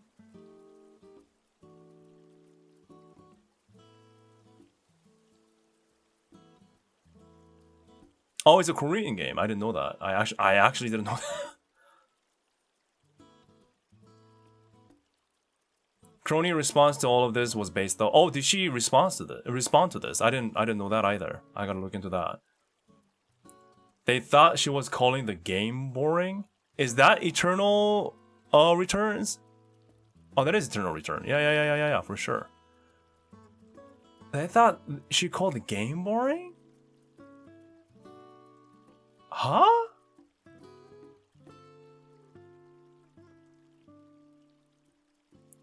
It's just an excuse some Koreans didn't like her in the first place? Huh. I mean, there is definitely like the a move against VTubers for sure. That does exist. Not just in Korea, but like overall. There are people who just hate VTubers in general. But I mean, is that enough to... Well, the reason why I wanted to kind of ask you guys about this is because I wanted more context to see if I was missing anything. But I guess that's just that, huh? There's nothing more to talk about. Huh. And the game folded. Wait, wait. But you guys are saying this is all like the Korean side of things. But this post is in Japanese. And I assume they didn't make this post in any other languages. Oh, why are you announcing this only on Japanese account? Okay, so apparently they just... But this is a Korean game, but they're announcing this thing only in Japanese. But their main fan base is Korean? But the voice actors... Huh? I assume she was doing the voice acting in English? Or was she doing it in Korean?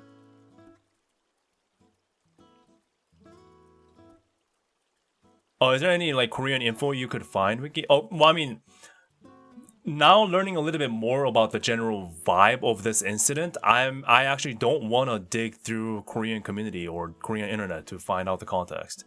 I think I should avoid that.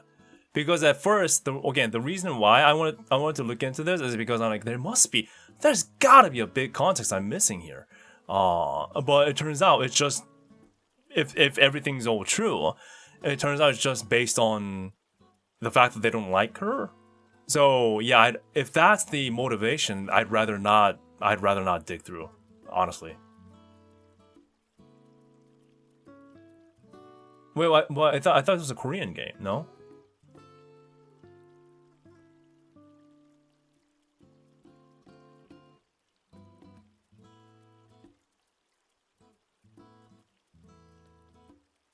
Yeah, 4 years ago.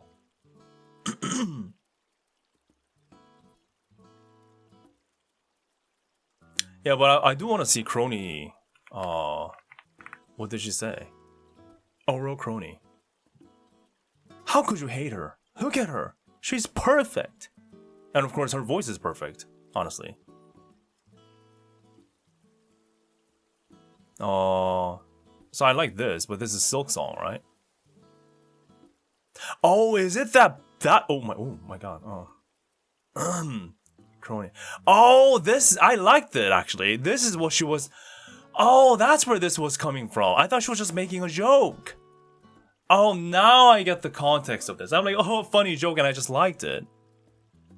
I didn't see the second one though. Breaking news: a tire is tiring and a bore is boring. If you found this pun to be controversial, then hospital, I assume. Oh, now I get it. Now I get it.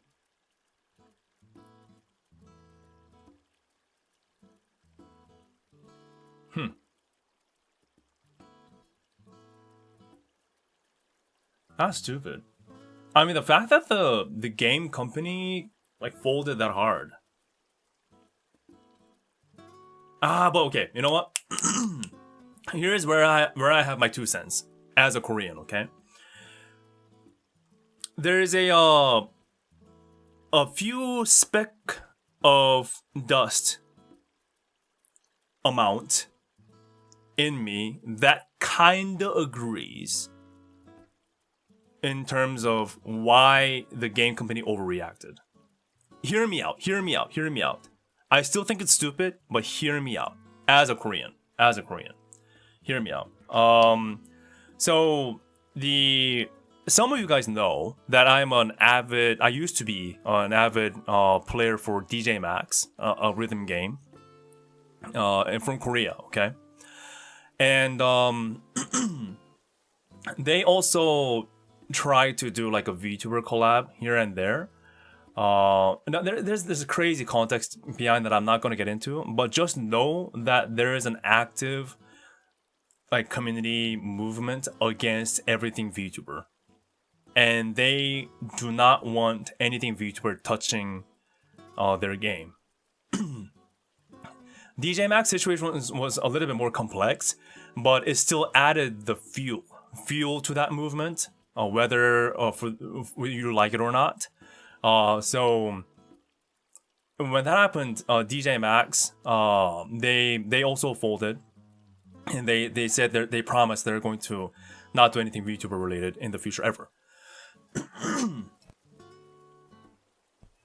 And again, yeah, there could be a more fair context behind that, but the point of me bringing up this is that whatever happened with that game and that incident, it definitely added more fuel to that movement. So enough so that the game companies started to take notice on collabing with VTubers or not in Korea. Do you know what I mean? Do you see what I mean?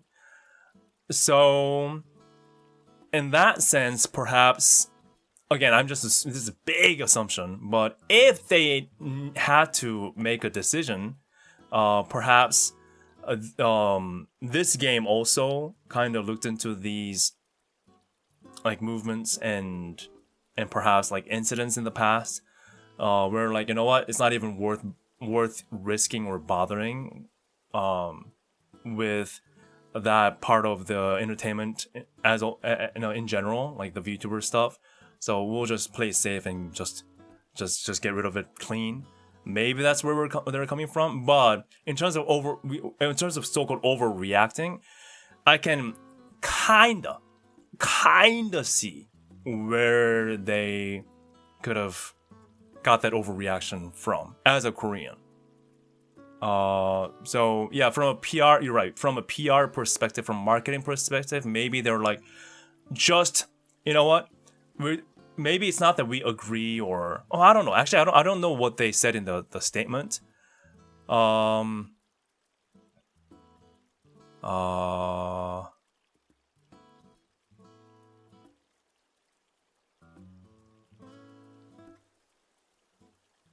Yeah, so this is English voice. So I'm still confused. So I can't give them like excuses, to be honest, because I'm still confused, because this is you said Korean game that's making a Japanese post about an English voice cast, which is just a whole different thing. But in terms of overreacting, maybe they were like, you know what, we don't even want to like bother with people going all like pitchforks and flames with torches from some of these communities that could potentially hurt us. So we're like, you know what, whatever.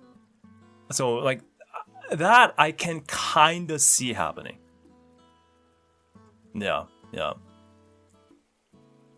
And also know that the VTuber space, although, you know, there's definitely VTubers in Korea, it's not as big of a market as like compared to other countries. But this is English voice though, so it's not even Korean voice. So I don't know. I mean, see, I was trying to talk with myself to see if there's still any other way of explaining this. But the more I talk to myself, the more I read these things, it's more confusing.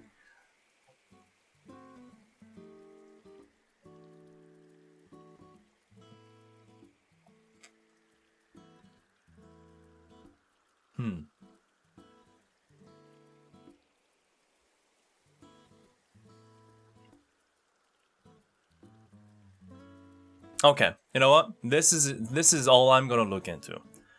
I think I have a general idea of what this thing is about. This is more of a baseless do we even call this drama? I don't want to call it drama, but it's not worth our time, it seems. Okay. Yeah, I was just trying to get more context before I try to understand what the hell is going on here. But even after all that, even after me trying to bring my Korean, like, you know, knowledge to apply to here, it's still, yeah, whatever.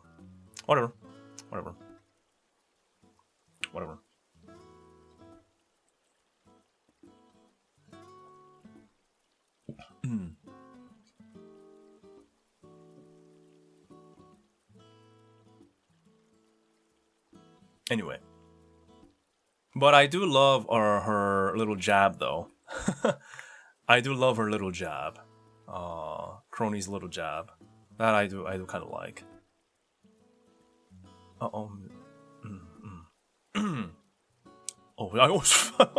oh, don't click that. Oh my god, Crony, what are you reposting? Oro Crony, hololive English promise. What the hell are you... What? What are you reposting? Jeebus! God damn, girl. The minefields, and in between she has puns. God damn, dude.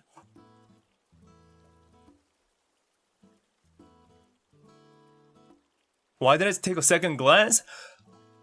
It's big orbs on a woman, and I'm a man. I'm literally DNA wired to look at orbs on a woman. Okay, I just can't help that. Just the nature, this entire nature, okay, and human race was built on top of that, okay. The reason why we all exist, the reason why humanity exists, is because men auga to orbs on women. That's the humanity. History of humanity in a nutshell. You don't need to know anything else, okay? That's exactly why I exist. That's exactly why we exist today. Exactly why humans exist. That's exactly why all things exist. Sorry, I got a bit got a bit carried away.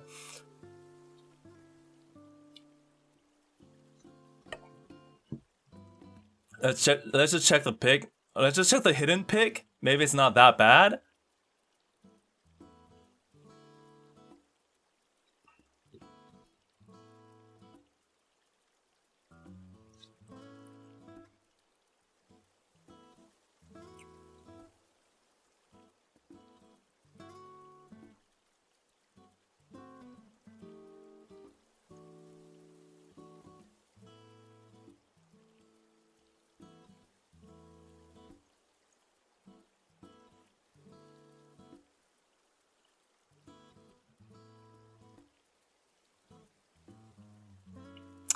Yeah, it's not safe to show on stream, by the way, because you know this is a kid-friendly kind of stream, so I can't show you guys.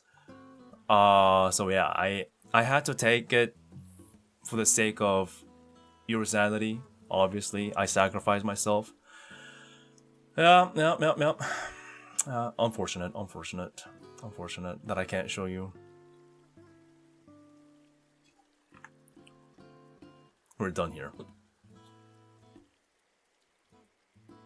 Anyway, you know, I think we have talked about everything we want to talk about today. Just good luck to all these new people debuting eventually in the coming months, I assume. And also the directors too. They have the freaking directors. They have some work cut out to tackle for sure. Yeah. Well, thank you guys for watching today. I think, yeah, that was a good conversation. Again, I always love getting into these kind of talks to really know the context and try to understand what we like and why we like it. So I hope this was a good little kind of a stream for you guys to dive into that too, and also understand it better. Yeah, I think I understand it better a little bit on where they're coming from. But all in all, best of luck to them, and we'll definitely come back when they debut, right? So we can maybe do a watch along or something like that too. So yeah, and meanwhile, I'll keep on working hard in my life, trying to make it work. I always also say this, but I am working on my videos. Okay, I'm working on my videos. It'll take a long time, but I am working on my videos. So yeah, thank you so much. Thank you. And please have a good rest of the weekend. Please also subscribe to my YouTube channel. It helps a lot, more than you ever imagine. So hit that subscribe button. Also consider supporting me through Ko-fi and Patreon down in the description below. Thanks to everyone who has supported me through all the memberships, all the gifted memberships, all the super chats, and your time watching me today. It means a lot again. It's something that I really appreciate. And also follow me at hwikky official on Twitter. Again, I feel like I can hit 10,000 followers sometimes this year. That would be amazing. So yeah, I'm at 9,000 right now. That's nice too. Cool. Yeah. The numbers is everything. Anyway, thank you so much, and I'll be back again next time with more streams and hopefully more videos. Well, yeah. Have a good rest of the weekend, everybody, okay? Have a good rest of the weekend. Take care. Like and subscribe, indeed. Like and subscribe.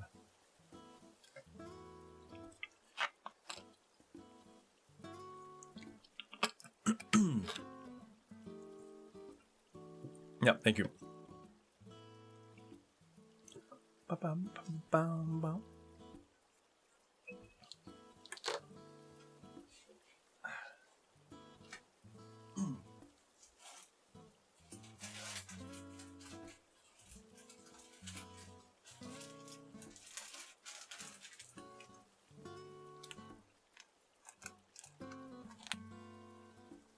Gigi is still locked in the cage, by the way. I will not let her out.